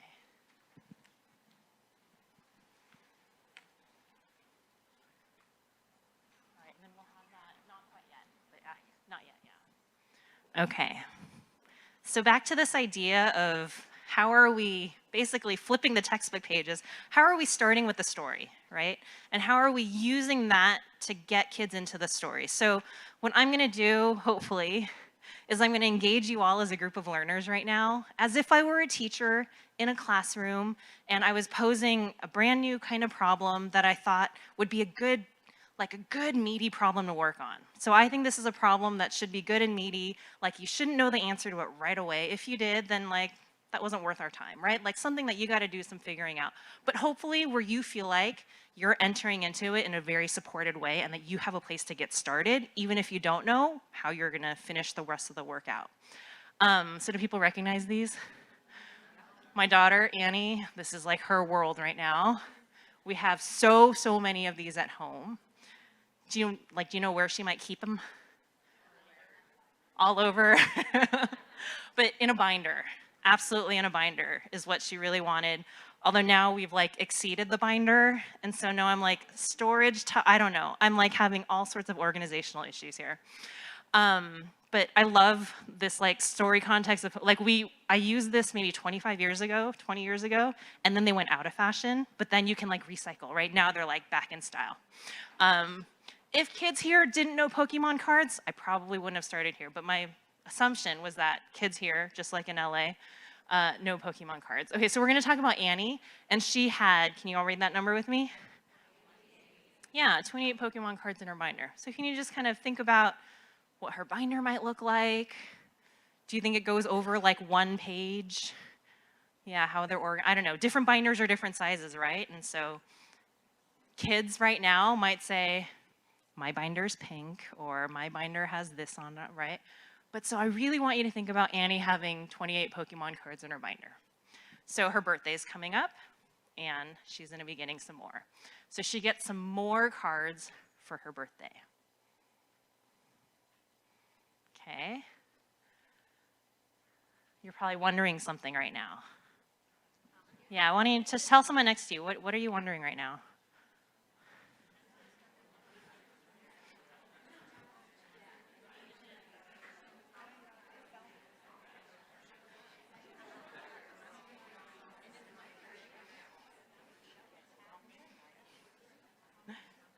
Can I have you share that? Yeah. Okay, we're just gonna hear, like, so, I don't know, I love having kids on a rug so that you feel like you've got this group environment. I know we talk a lot about discourse. Like, I would love to get kids actually share. I don't mind when they call out a little bit, right, when we're doing some of this work. I know everyone has their own methods of supporting students to share ideas, but here's an idea that I heard. Was it a really good birthday? Did she double her Pokemon cards? That would be a good birthday, right? Yeah. Other wonderings that people had? Yeah. Did she get another binder with it? Oh, did she get another binder? So we don't, like, do you think her binder is currently full with the 28 Pokemon cards? Yes or no? Right, like, again, right, you might have different ideas. So most binders probably hold more than that. But did she even get another binder? I love it. Any other wonderings? I was wondering what type of problem it was. What type of problem it was. So she's like looking at page 14 and wondering what type of problem. Can we like save that? We'll get there. How about that? By the way, Adonis would probably do the same thing right here, right? He's thinking, ooh, what kind of a problem? Like, I'd love for you, like maybe you're thinking about that, but I kind of just want you to like sit in the story and then we'll come back to what kind of a problem that is. But I love how that's where your mind went. I have a microphone already, but I was thinking, I was anticipating what you're going to say now she has. Like I'm waiting for the now how many does she have? Okay, so that makes sense, right? That she's waiting for now she has, I'm going to tell you. I'm waiting for it.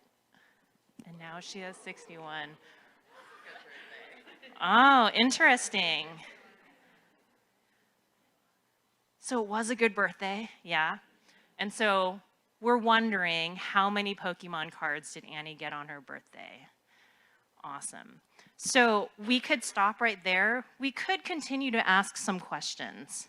And this is a teacher decision moment. Because I might ask a question, well, so what's tricky is over there you talked about doubling, right? I might ask a question like, did her doubling birthday like pan out? That feels like kind of a complicated question. Do you mind if I hold off on that? But I know you were possibly thinking, like many of you actually reacted that way. I might ask a question like, did she get at least one new Pokemon card on her birthday? Can you talk to someone next to you? Do you think she got at least one? And how do you know she got at least one?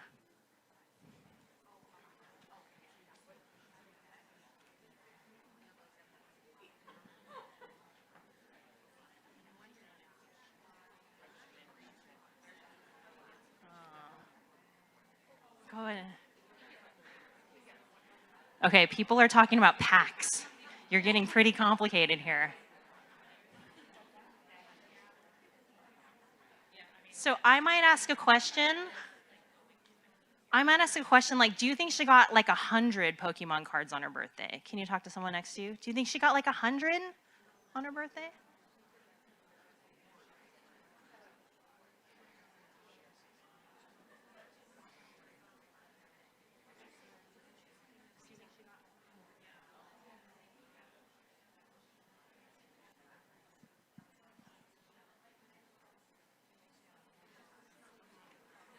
Okay.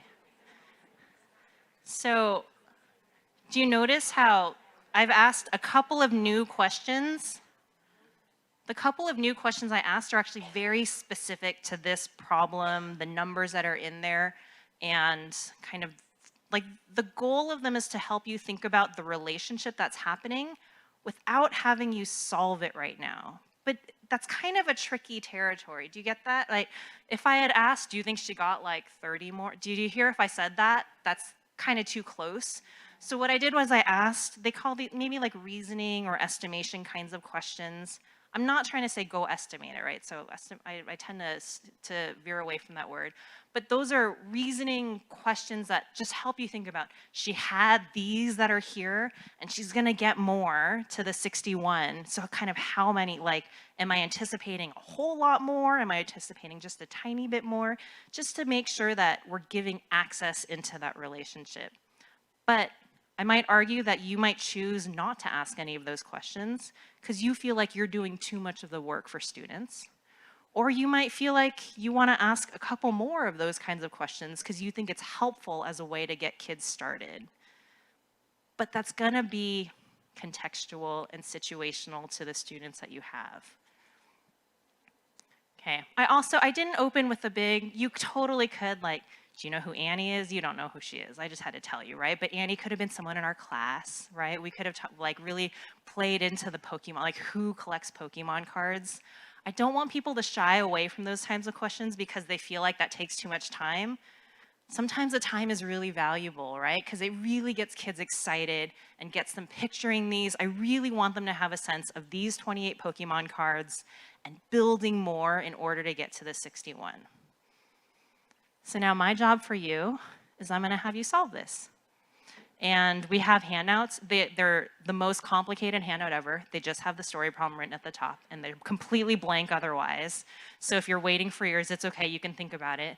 I would love for you to solve this problem, solve it one way, solve it another way. If you're like, oh, I wanna try something, I don't know, try to like channel Adonis or Jada or Alexi or any, think about, oh, how do I think a child would solve this?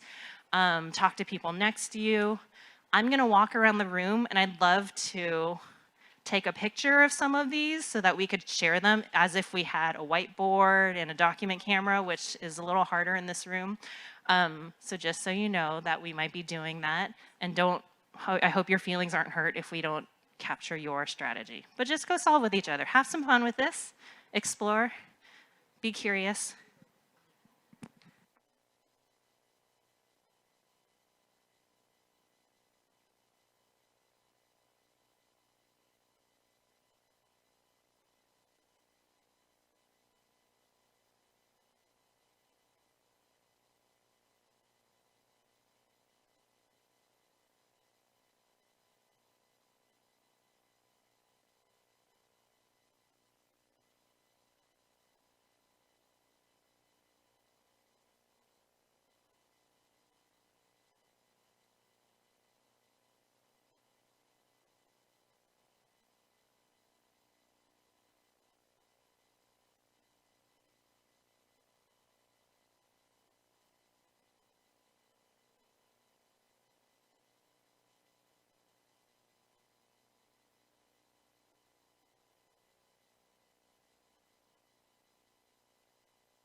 So as you're working through this, I'm going to encourage you to talk to people next to you, compare it as you do something the same, different. I'm going to encourage you to use tools if you haven't used tools yet today or for this problem. So push yourself to see what a child might do. Which tool do you want to choose?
All right. I'm going to invite us to come back together. Andrew, if you hit refresh. If you hit refresh, I just added some slides. Okay, I tried my best at doing this quickly with our technology.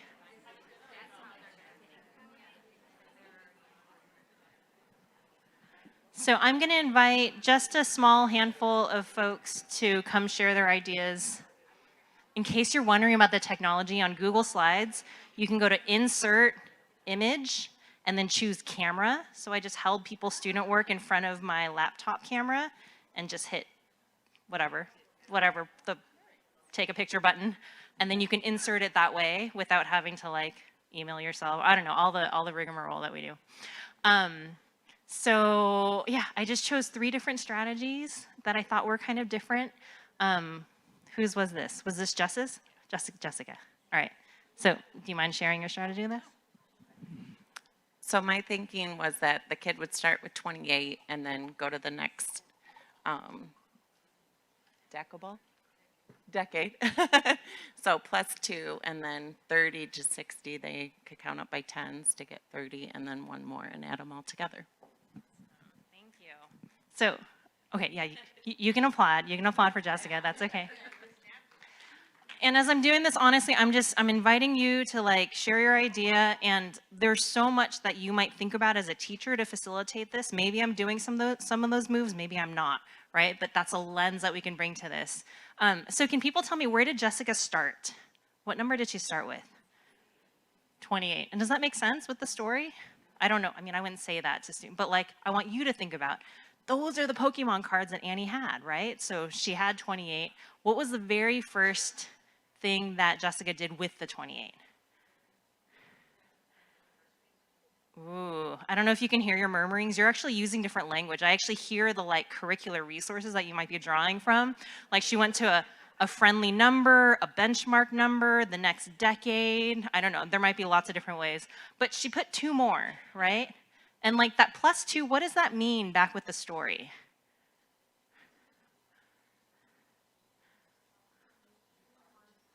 She put 2 more cards. Does that make sense? Okay, awesome. And so if she put 2 more cards, what number are we at? 30 cards in her binder. And then what did she do? Did she put another 2 more cards? No. What did she do after that? She put 30. So talk to someone next to you. Why do you think Jessica went like +30 now? Why do you think she did that? Talk to someone next to you.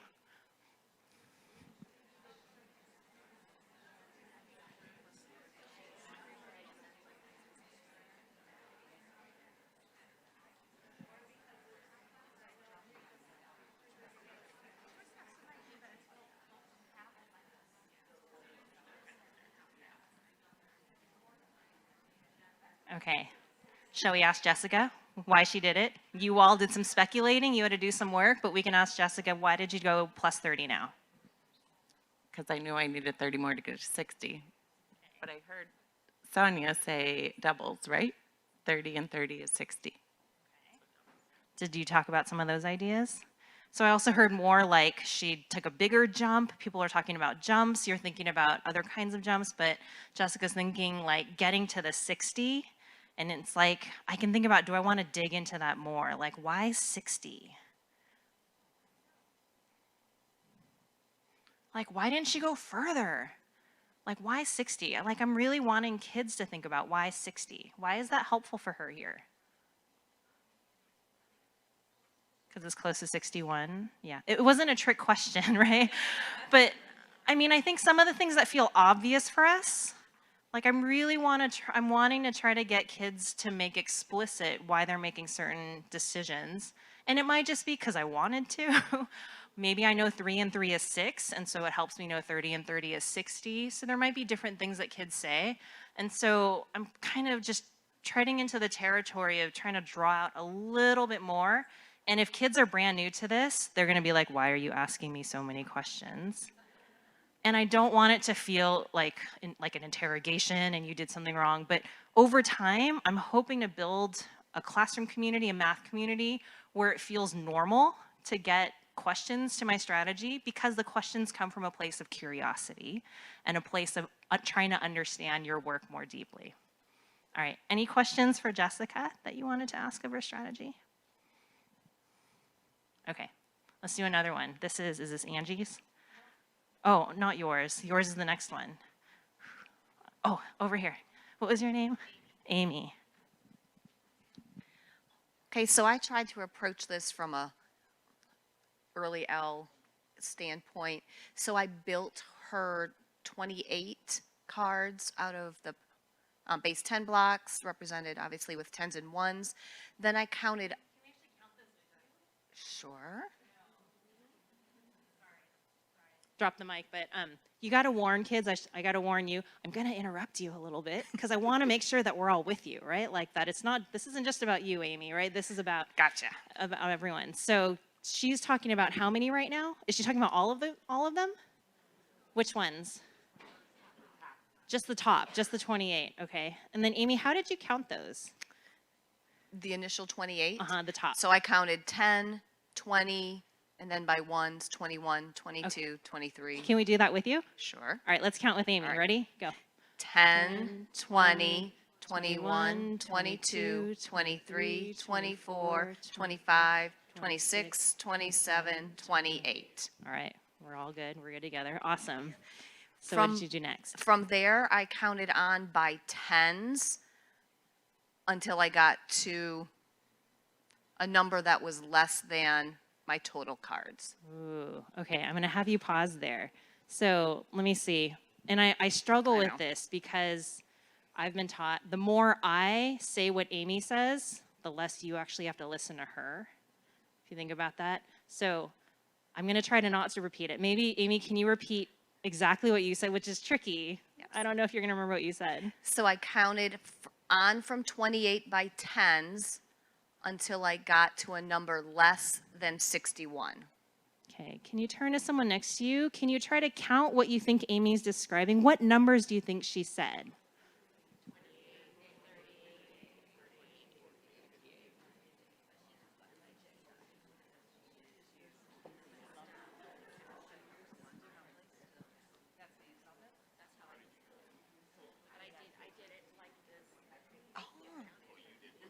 Okay. All right. Amy, can we count with you now? Yes. So I think, I don't know. I don't know what y'all said on the other side of the room, but I'm just going to assume. We might hear different numbers, but let's count with Amy. So you were at? We were at 28. Okay. 28. 28, 38, 48, 58. I actually went to 68 and then knew it was too much, so I took it away. Really nice, right? Really nice. She's telling us like more. Kids might not do this because they only tell you the final product, but think about how much we just learned from her telling, I actually tried another 10 and that got me to 68, but I didn't need to go to 68 here. Okay, then what? So I was at 58 and I knew I needed to get to 61, so I started counting by ones and went 58, 59, 60, 61. Yay. So she's at 61 now. Where's her answer? Maybe I'm going to say, Amy, you don't tell us, but someone else in the room tell us, where's her answer to this problem? The bottom parts, right? So can we count up the answers together? Do you want to count these by tens? Ready? 10, 20, 30, 31, 32, 33. And Amy, did you get 33 Pokemon cards on her Yes, I birthday? did. Awesome. Yeah, Annie had a good birthday, right? She more than doubled. Awesome. All right. Anyone have questions or anything you want to say to Amy? Can we give her a little round of applause too? Oh. Jess is bringing you a microphone. Another way to do it very similarly is kind of like the number line up top of putting the 2 there to get to 30 and then putting the 3 10s and then the 1. Oh. So do you hear, I didn't even go here, but you're starting to make connections across the two strategies that are happening here. And so say again what you noticed. You said something about the +2, right? Yeah, so to make the 10 up top and the first one when you started with 28, to put 2 there to get to your 30. So where would would you move 2 of these, or are you just thinking of like a brand new? Just a brand new problem, starting at thinking it from the very beginning. Got it. So can setting you up the picture- 28, and then how am I going to get to 61, make a 10, and then go from there. Yeah. Can you pass the mic? Oh, can we pass the mic over? I actually started to do it that way to make a new 10, but then it was too hard for me to keep track of the total that I was adding in, so I just built underneath instead. Okay, I actually want you to try this out. So you have base 10 blocks in front of you. Everyone has them. If you've never opened them, someone on your table's got to open them up. So can we do what's being proposed, which is put out the 28, 2 10s and 8 1s, And if you don't have enough, maybe you can share and work with a partner. Now put out the 2 and then build the 10s from there. Work with each other around that.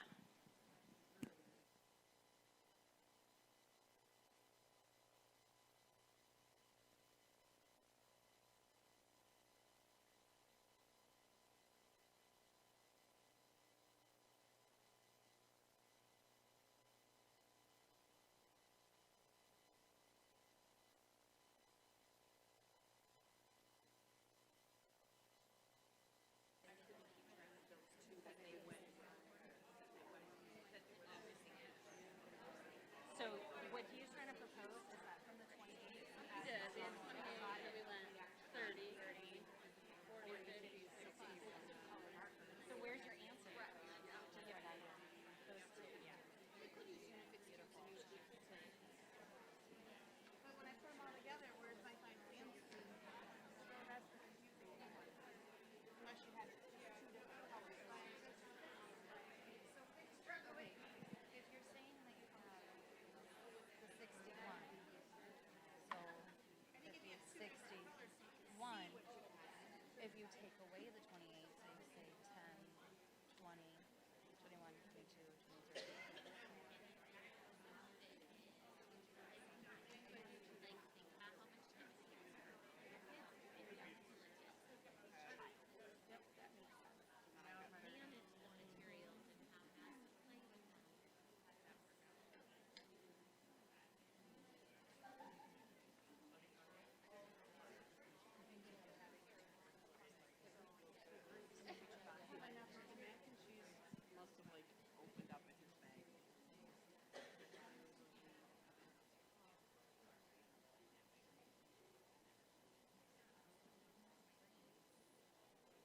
Okay, can I invite us back together?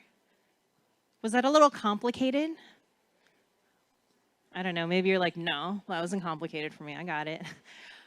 But what might be complicated for children as they're doing this? Anyone want to share with us? Like, what did you feel like you really had to keep track of? Nick? To keep track. It was tough to keep track of those 2 being part of the new group and not part of the old group. Yeah. Like, where did you, like, physically put the 2 when you first started? I put the 2 like slightly next to where the 2 would go if it was part of the first group. So then, but it was separate from the 1 at the end, because then I put the 2 little separate, and then I put my 3 10s, and then I had the 1 below. So I had to combine those 2 with that 1 at the end. Remember that. So your answer to get 33 at the end likely looked like a 2 1s, 3 10s, and 1 more 1, right? Unless you did some moving around, but I mean, I get, like, what else did people talk about? Or what were ways that you were trying to manage this happening? Jess, there's a hand over there. I did it kind of similar, but I used the Unifix cubes because then I could differentiate them by color. So these were my 2 that I added to get to the 30, and then this is the 1 that I added at the end, so I could see the difference in the ones that I was adding. Got it, got it. So, right, she's leveraging color here in order to do that. By the way, I know I asked you to use the base 10 blocks. Unifix cubes stacked in 10s, like they come for you, those are a really, really nice, I want to say transition, but like they're a really nice tool that kind of simulate the base 10 block thing, but you get to break them apart. You're not allowed to break apart the base 10 rod. You get in trouble, right, when you try to do that. Even like when there's just one that you want to take away, sometimes you try your best to hide it with your finger. The Unifix cubes stacked in 10s. So I know some teachers say, all right, every time we clean up, we put our cubes in 10s, and that's how we clean up. And you can get fancy and put them in 5 and 5, like red, the 5 red and 5 white. I don't know, where you can do different things. But what I'm really appreciating as you're working through this is you're getting to work through the variety of tools that we might make available for students. And you're really thinking about how is one tool going to be useful, right? Each tool has its own set of features that make it particularly useful or hard to use for particular problems and particular numbers. And it's really important that children are developing meaning with the tools that they have access to. So I heard conversation about it's hard, right? It really is hard work. There's a lot to manage. I know Number Corner stuff comes with lots and lots of tools. I don't know if you're feeling like as teachers are taking up Number Corner, you feel like you gotta like teach a new tool all the time. Hopefully, they get reused. But the main goal is, again, the tool is a way for a child it's a way to support children's thinking, and it's a way for children to communicate their thinking as well. Written representations are also tools, right? You all are doing really nice things with arrows, with symbolic notation, and then we had one more strategy here. This was Angie's strategy, right? Yeah. Do you see the number line representation? Many of you were using something like that. So here, Angie, share a little bit about what you did. Well, I feel this is the same as Amy's thinking, but just in another representation where in my classroom, I'm thinking about groups of 10 right now and adding on 10s in my brain. So I started with 28 and added on 10, got to 38, added another 10, 48, another 10, 58, and then I tried to get to my nearest 10, which is 60, so I added 2 and then 1 more. All right. Do people hear what Angie said about where she started, what she added on? She actually made a connection to Amy's. So I think you said this from the 28, you added the 10 there, right? And so that feels like another 10 rod being brought to Amy's strategy here. And then you kept going. And so where's Angie's answer in her representation? What do you look for in order to see the answer to Angie's problem? Yeah, the top part, right? We actually have to put all those numbers together, and there's 3 10s and that 2 and the 1. Ooh, there's another interesting connection that we were just talking about. That 2 and the 1 are separate, like we were just talking about that you were doing with your cubes. Awesome. Anything else you want to share, Angie, about your strategy? No, thank you. Thanks. All right, give her a little clap. Okay. So I just wanted to get a small sampling of strategies that came up around the room. I want to say as I walked around, I think number line was one of the most common go-to strategies that people went to. Sorry, I even kind of botched my words a little bit. The number line itself is not a strategy. The number line is a written representation that's a tool. The strategy I do is what I do with it. And so, did I hear a collective ooh? So how many of you wrote a number line, maybe wrote a 28, and then you might have gone plus 10, but you might have gone plus 2, you might have gone plus 30. Anything else people did as they're from the 28 on a number line? What else did you do? 29, 30, 31, you could have gone all up by ones. By the way, I can completely successfully solve this strategy all by ones. I know you probably don't like that because it doesn't feel efficient, but that might be where I'm thinking right now, right? Operating on these 10s, especially counting on by 10 from a non-decade number, that takes knowledge and experience. So maybe I'm just going to go 28, 29, 30, 31, 30, and I can keep track of that all the way up to the 61. If that's exactly where all the kids are, I might not have chosen 61, right? I might have chosen, I don't know, 28, 41, something like that, right? Something that takes some work and thinking, but doesn't, isn't a whole lot, right? So there might be slight adaptations I make to the number of choices I have and what's given to me in my curriculum. But just to kind of highlight, right, we can use the same tool in different ways. And so for me, the CGI work helps us understand what are these kind of nuanced details in how kids are solving problems and what thinking they're really bringing into the situation. And that's the work that I want us to do with teachers. Really, how are kids solving? Not just what tools are being used, but how are they using those tools? So I'd love for you to talk at your tables right here. So I tried to simulate, a simple strategy share. I could have done it a million different ways, and I could have done a lot more with it. I could have done a lot less with it. But in general, I'm curious, why might I build this into my classroom repertoire? Why do I think it's important to invite students to share their strategies? And what's important for me as the teacher to consider about how I'm supporting this to happen? So can you talk, and these are big questions, can you talk at your tables about that?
All right, I'd love to hear some share outs.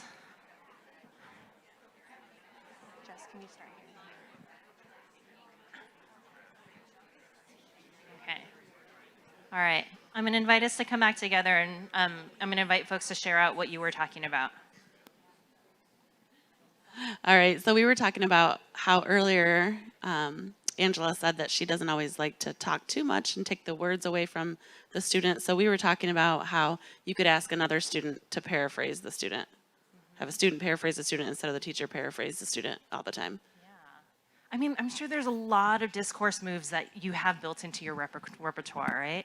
And I know, like, I mean, in this state and across the country, we're really, like, people know that talk in math classrooms is really important. And so people will help you understand, do I have kids repeat each other? Do I have, you know, like, are we repeating, revoicing? Are we, like, there's lots and lots of things that we might build into.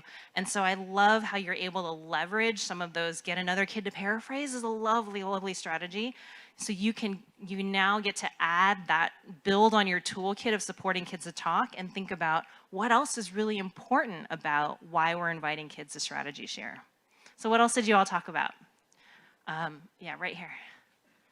Jess is getting her steps in for today. Thanks. So in our district, we have a huge transient population. And I'm always wondering when these students come in, what strategies did they already learn? So this helps me hear what they have learned in their other districts. And sometimes they bring other ideas to share with other students. And sometimes I see like, oh, they're missing some strategies. So I'm hearing formative assessment all over the place, right? So there's an opportunity for that. But also kids are just going to bring different ideas than other kids, especially if they're coming from another district or something. And so now you actually get another way of thinking that gets to be highlighted in your classroom. Lovely. Keep going. Here. We were just saying how that empowers the students and empowers their identities, being able to hear themselves, for you to hear them and acknowledge them. That's empowering. Absolutely. Probably the hardest thing is you can't get all kids to share in one day. And so are my feelings hurt because somebody else got to share? But the ones who get to share, right? They know that their ideas are being honored and validated in your classroom. And not just you get the floor, but it's also really important for the rest of the class to be engaging with your ideas. So there's something really important for that to be happening. So that's something I think a lot about. The way we facilitate strategy sharing, that can be a whole 5-day session in and of itself. And I know I'm just kind of stepping into this, I don't know, dipping my toe into that right now. There's tons of great resources out there. Intentional Talk by Elham Kazemi and Allison Hintz is a great resource because they help you see that there's different ways that we might structure strategy sharing. Sometimes it feels like, okay, brand new kids have never been asked to generate their own ideas and share strategies.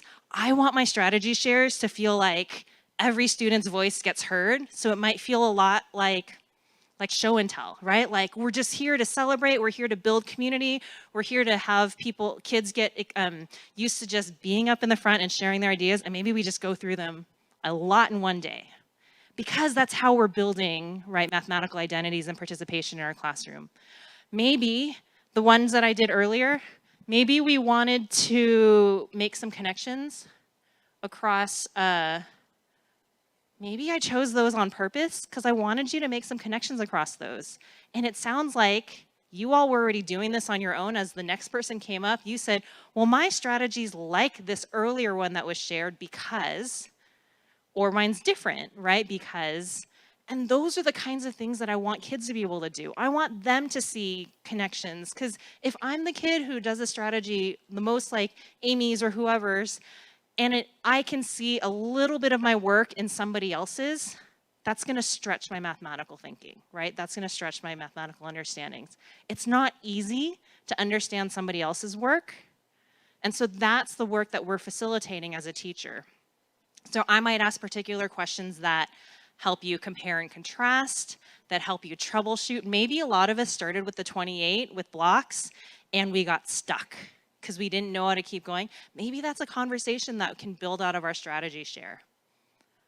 I invited 3 strategies up that were finished, but what I actually like to do is invite strategies up that aren't finished.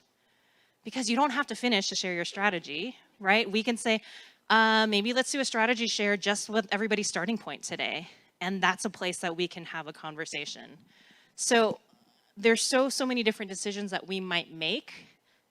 And I don't want us to forget that all of the tools that we learn and all the structures that we learn, they're only there to help us understand and to use with the group of humans in front of us. So we really got to think about individual kids and their identities. And that makes this work really, really complicated.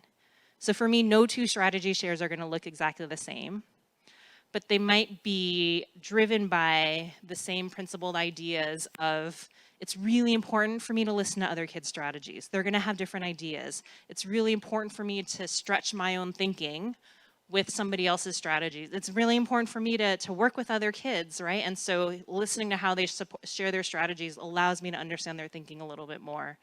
As a teacher, I'm kind of navigating this delicate balance of talking with an individual child and supporting the engagement of an entire classroom. And so all of those things are happening as you're doing that. Can you just talk to someone next to you? You all got really quiet. Like, I think this is challenging work, right? Can you talk to each other about what you're connecting with, resonating with, being challenged by, especially in thinking about how you're supporting teachers in this role? So talk to each other about that.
And I stopped teaching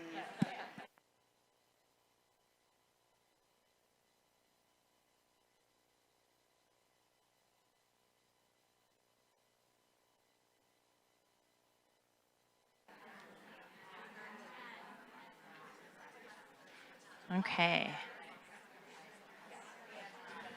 All right, I'm gonna bring us back together.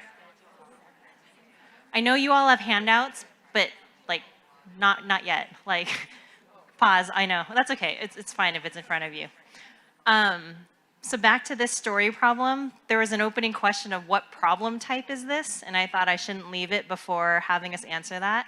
So if you need page 14 as a reference, what type of a problem do you think this Pokemon cards problem is? So just work with someone next to you around that.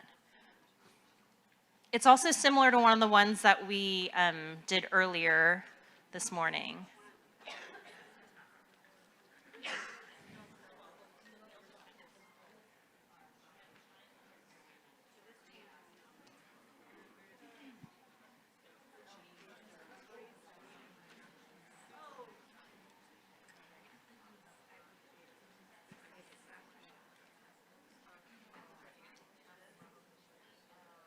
By the way, if you haven't put one of the fancy Post-it flags on page 14, that would be a good time to do that.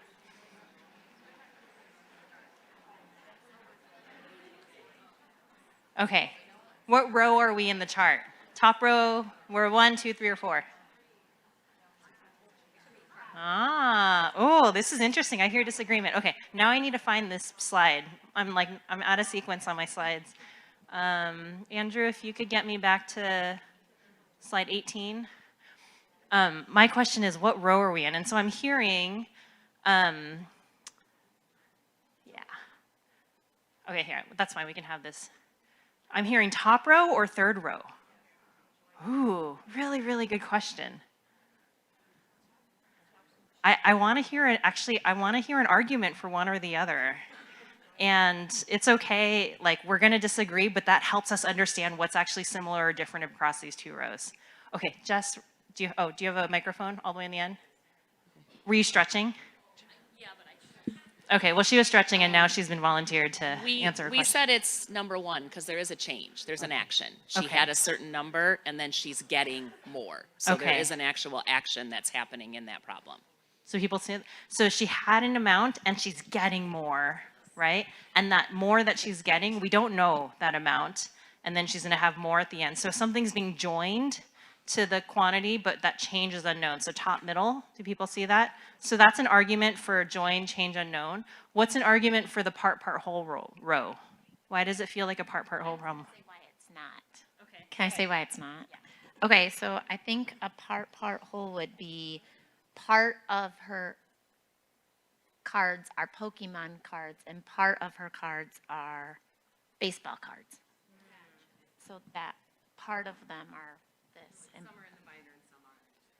Ooh, that's okay, what I was- so I'm hearing different ways. So the difference though in this part, whole row, the row 3, is nothing technically is being changed over time. So in order, we're trying to alter the Annie Pokemon cards. So we could say something like, Annie has 28 Pokemon cards in her binder and some more outside of her binder, right? That her mom's getting annoyed that they're just all over the house, right? And altogether she has 61. So like of her 61 cards, 28 are in her binder, some are outside of them. How many are outside? Do you hear? You probably still want to count up. There's still similar strategy work that you might want to do, but in its structure, it doesn't have an explicit action. And then the other version we heard is like 28 of her cards are Pokemon cards, the rest of her cards are baseball cards. She has 61 total cards, right? That's another version to transform this problem into a part, whole problem. The other way I remember this is the top 2 rows, you can think about it like a movie. It's a boring movie, but it's a movie where like something happened at the beginning and at the middle and at the end. The bottom 2 rows, it's a photo, right? This is the whole like iPhone, like you're on photo mode or video mode. Nothing's changing in that bottom. And so in order for you to solve the problem, likely you need to bring some movement or action to help you do something with the quantities, but the quantities in and of themselves don't do anything. So they could be a little bit trickier for kids, right? Especially young kids. But also, because there's no action, there's a lot of room for flexibility where I can start with the whole or the part or the compare, right? I can actually be really flexible about how I'm dealing with those quantities. And so we can imagine how that would be really supportive of me really understanding addition and subtraction and the inverse relationship between those operations. All right. So we were talking about strategy sharing. We were talking about, the reason I brought us back to this problem type is I think it's helpful for teachers to know what kind of a problem I'm posing to kids.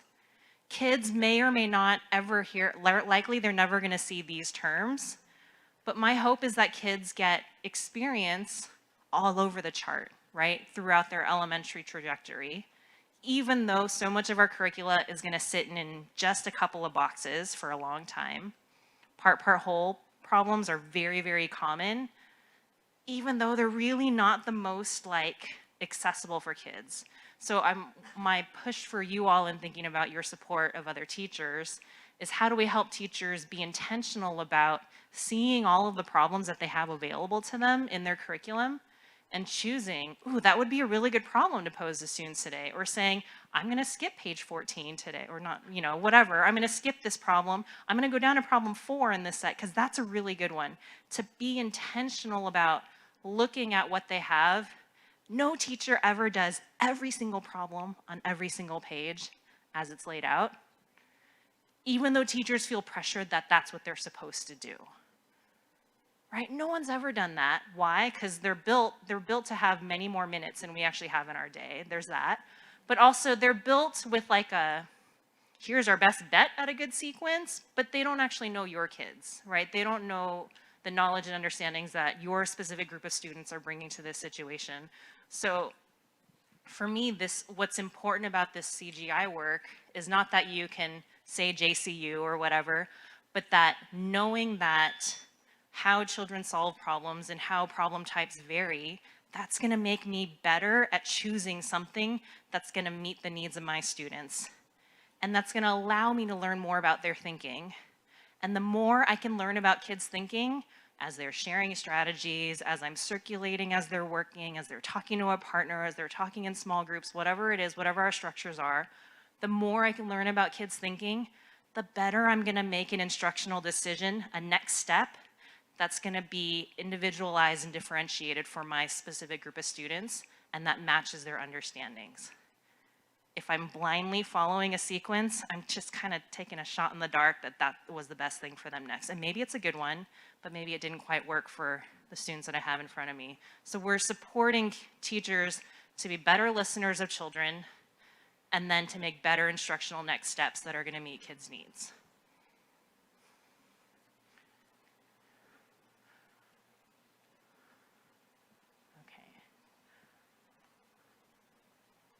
All right, so I wanted you to be able to put a little bit of the strategy sharing work in practice. Again, some of you are familiar with this. If you were at the August opening kickoff, this should be student work that you saw. If not, great, you're brand new to it.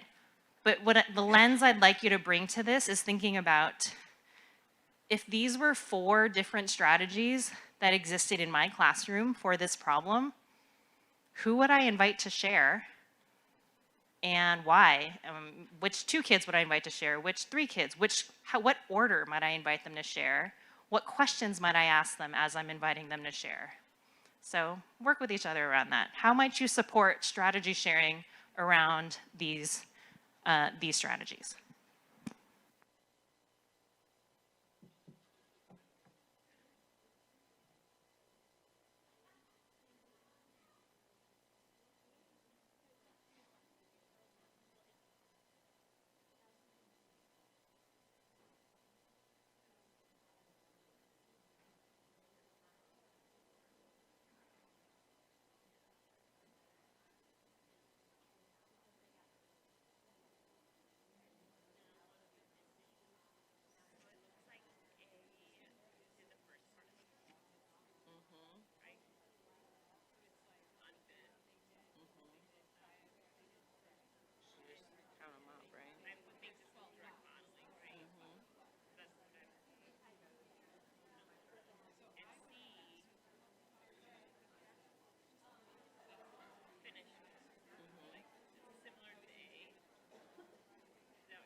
wondering about B. Like, oh, it's 10 and then 2 more. Never mind. I was like 10, 11. I'm like, why would they go 10, 11? But yeah. Oh, and then they crossed off the 10 and the 15, the 5 ones.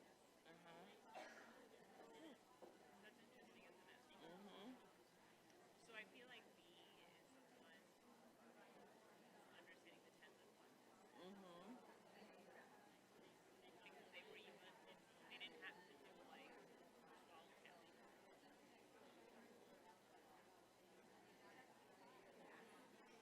And then student D understands that 12 times 5 is the same as 5 times 12. He made 5, yeah. 12. 5, 12. And then D, wow, that is so. Yeah. And it took 15 away. Yeah. So easy. Yeah. And just think like all 4 of these students, they have to be able to teach and understand and different. Whoa. And a teacher. But you get so much information about it. Yeah. It's like D knows that what you were talking about multiplication. Yeah. Like commutative. Right. I might not know the words of commutative. Well, oh yeah. But it's applying it. And the 5s are usually 15 has 3 5s. Right. 60 has 50. That's crazy. So when it comes to like sharing, what were you thinking like when kids you have? I would want to share C first, just because that's more concrete and visible. And then if we had time, go to the other ones.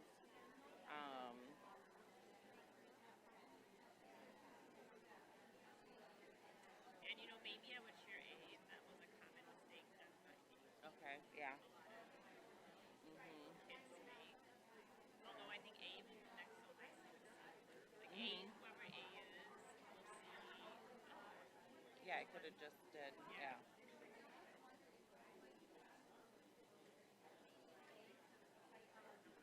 I'm trying to think. So if we want C, let's say we do C. What do you think would be the next one? I'd want to know what all these boxes represent, because they have boxes inside of boxes, so that's where you would ask some questions. Yeah. But I think like student D, if you were in a small group of kids that understand that, like that would be a good one to share. Yeah. But as a whole class, I don't know. I think it also, do you think it also depends on like what you're trying to accomplish that day? Like what you're because C represented their thinking like they switched it like whereas A, B, C, like they all have similar 5 packages. Right. Yeah, they all have 5 packages. And the way they divvy them up or represent them are different. And then if you're leaning on place that, like if that's where B comes into play. Yeah. And understand A's thinking of why they stopped at 60. Why do they think 60 is the answer? Yeah. Didn't quite finish it. Oh my God. In the moment. That's what I feel like. I feel like there are some decisions that teachers make in the moment when there's conflict. That's just gonna happen.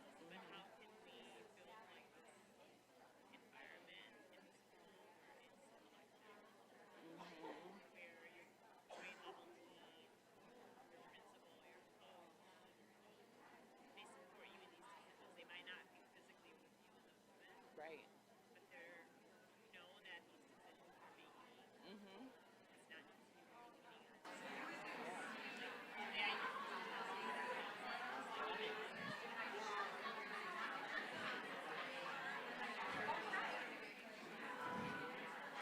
All right, I'm going to invite us to come back together.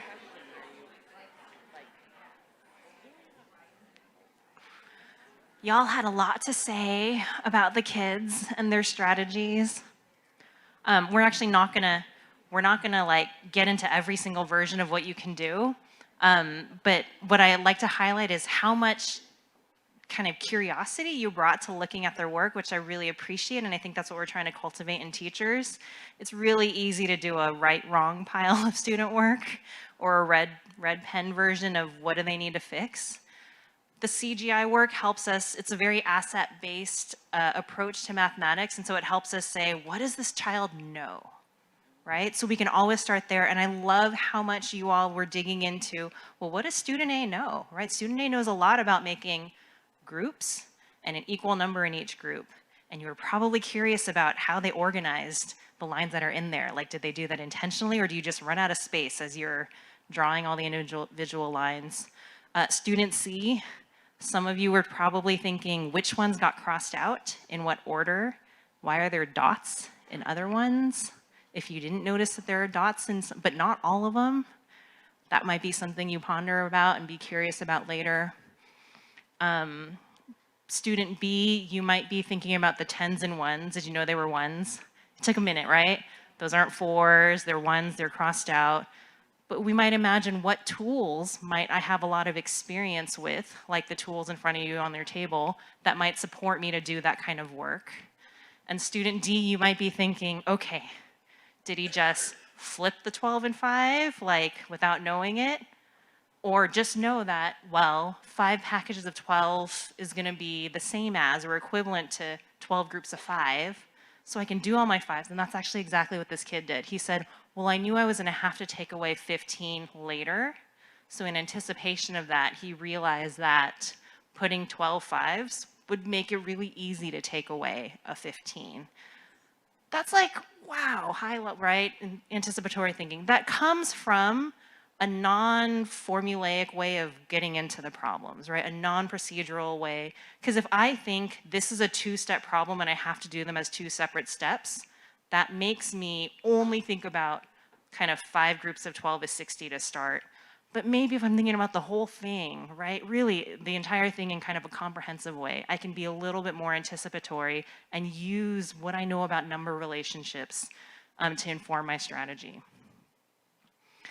So we're gonna leave this student work for today, but if you're like intrigued by it, like it's okay to keep geeking out about it with the people next to you. You can bring it to happy hour and say, no, we need to talk about strategy D a little bit more or whatever. I wanna like normalize that, because that's really like what's inspiring about this work is how much teachers connect with each other around the details of kids' thinking.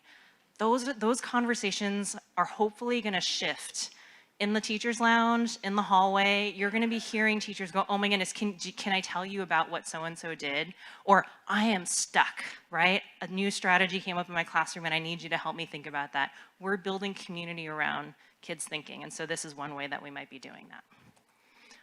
Yes, go ahead, Angie. There's a really great video, and I shared it with my table, and I'm sure a lot of people have seen it. It's on the Learning Channel, and it's called My Favorite No.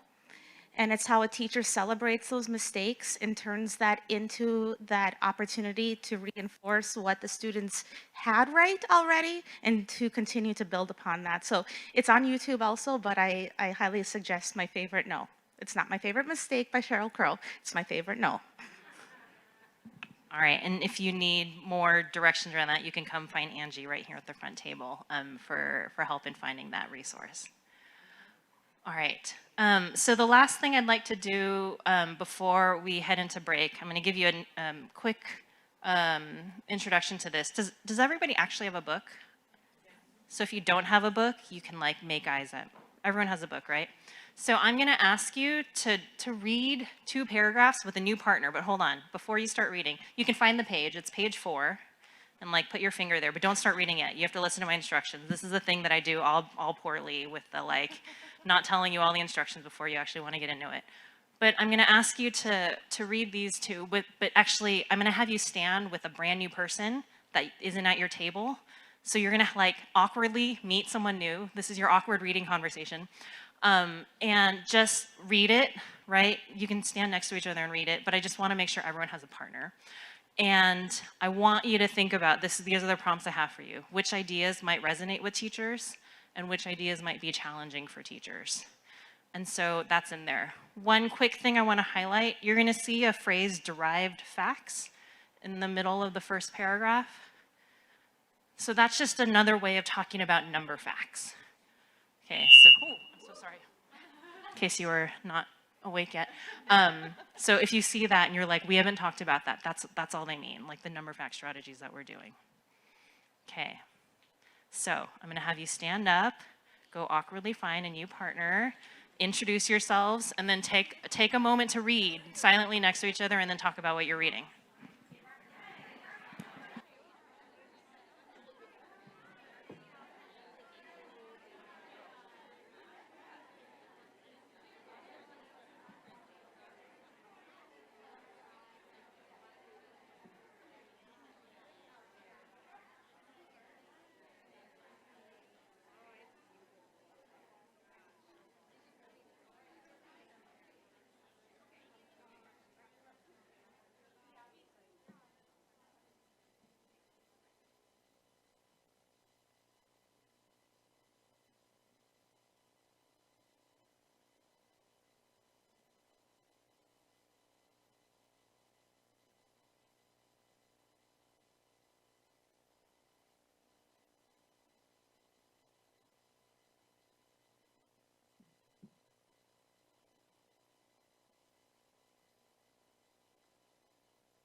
All right.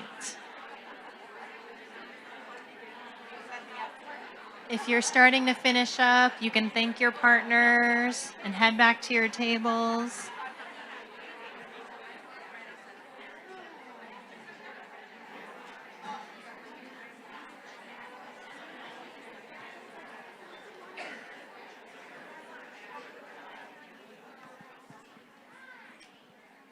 All right, say thank you to your partners. Thanks for being willing to stand up and meet someone new. I'm going to encourage us to do that throughout the next day and a half. And now, the moment we've been waiting for, lunch.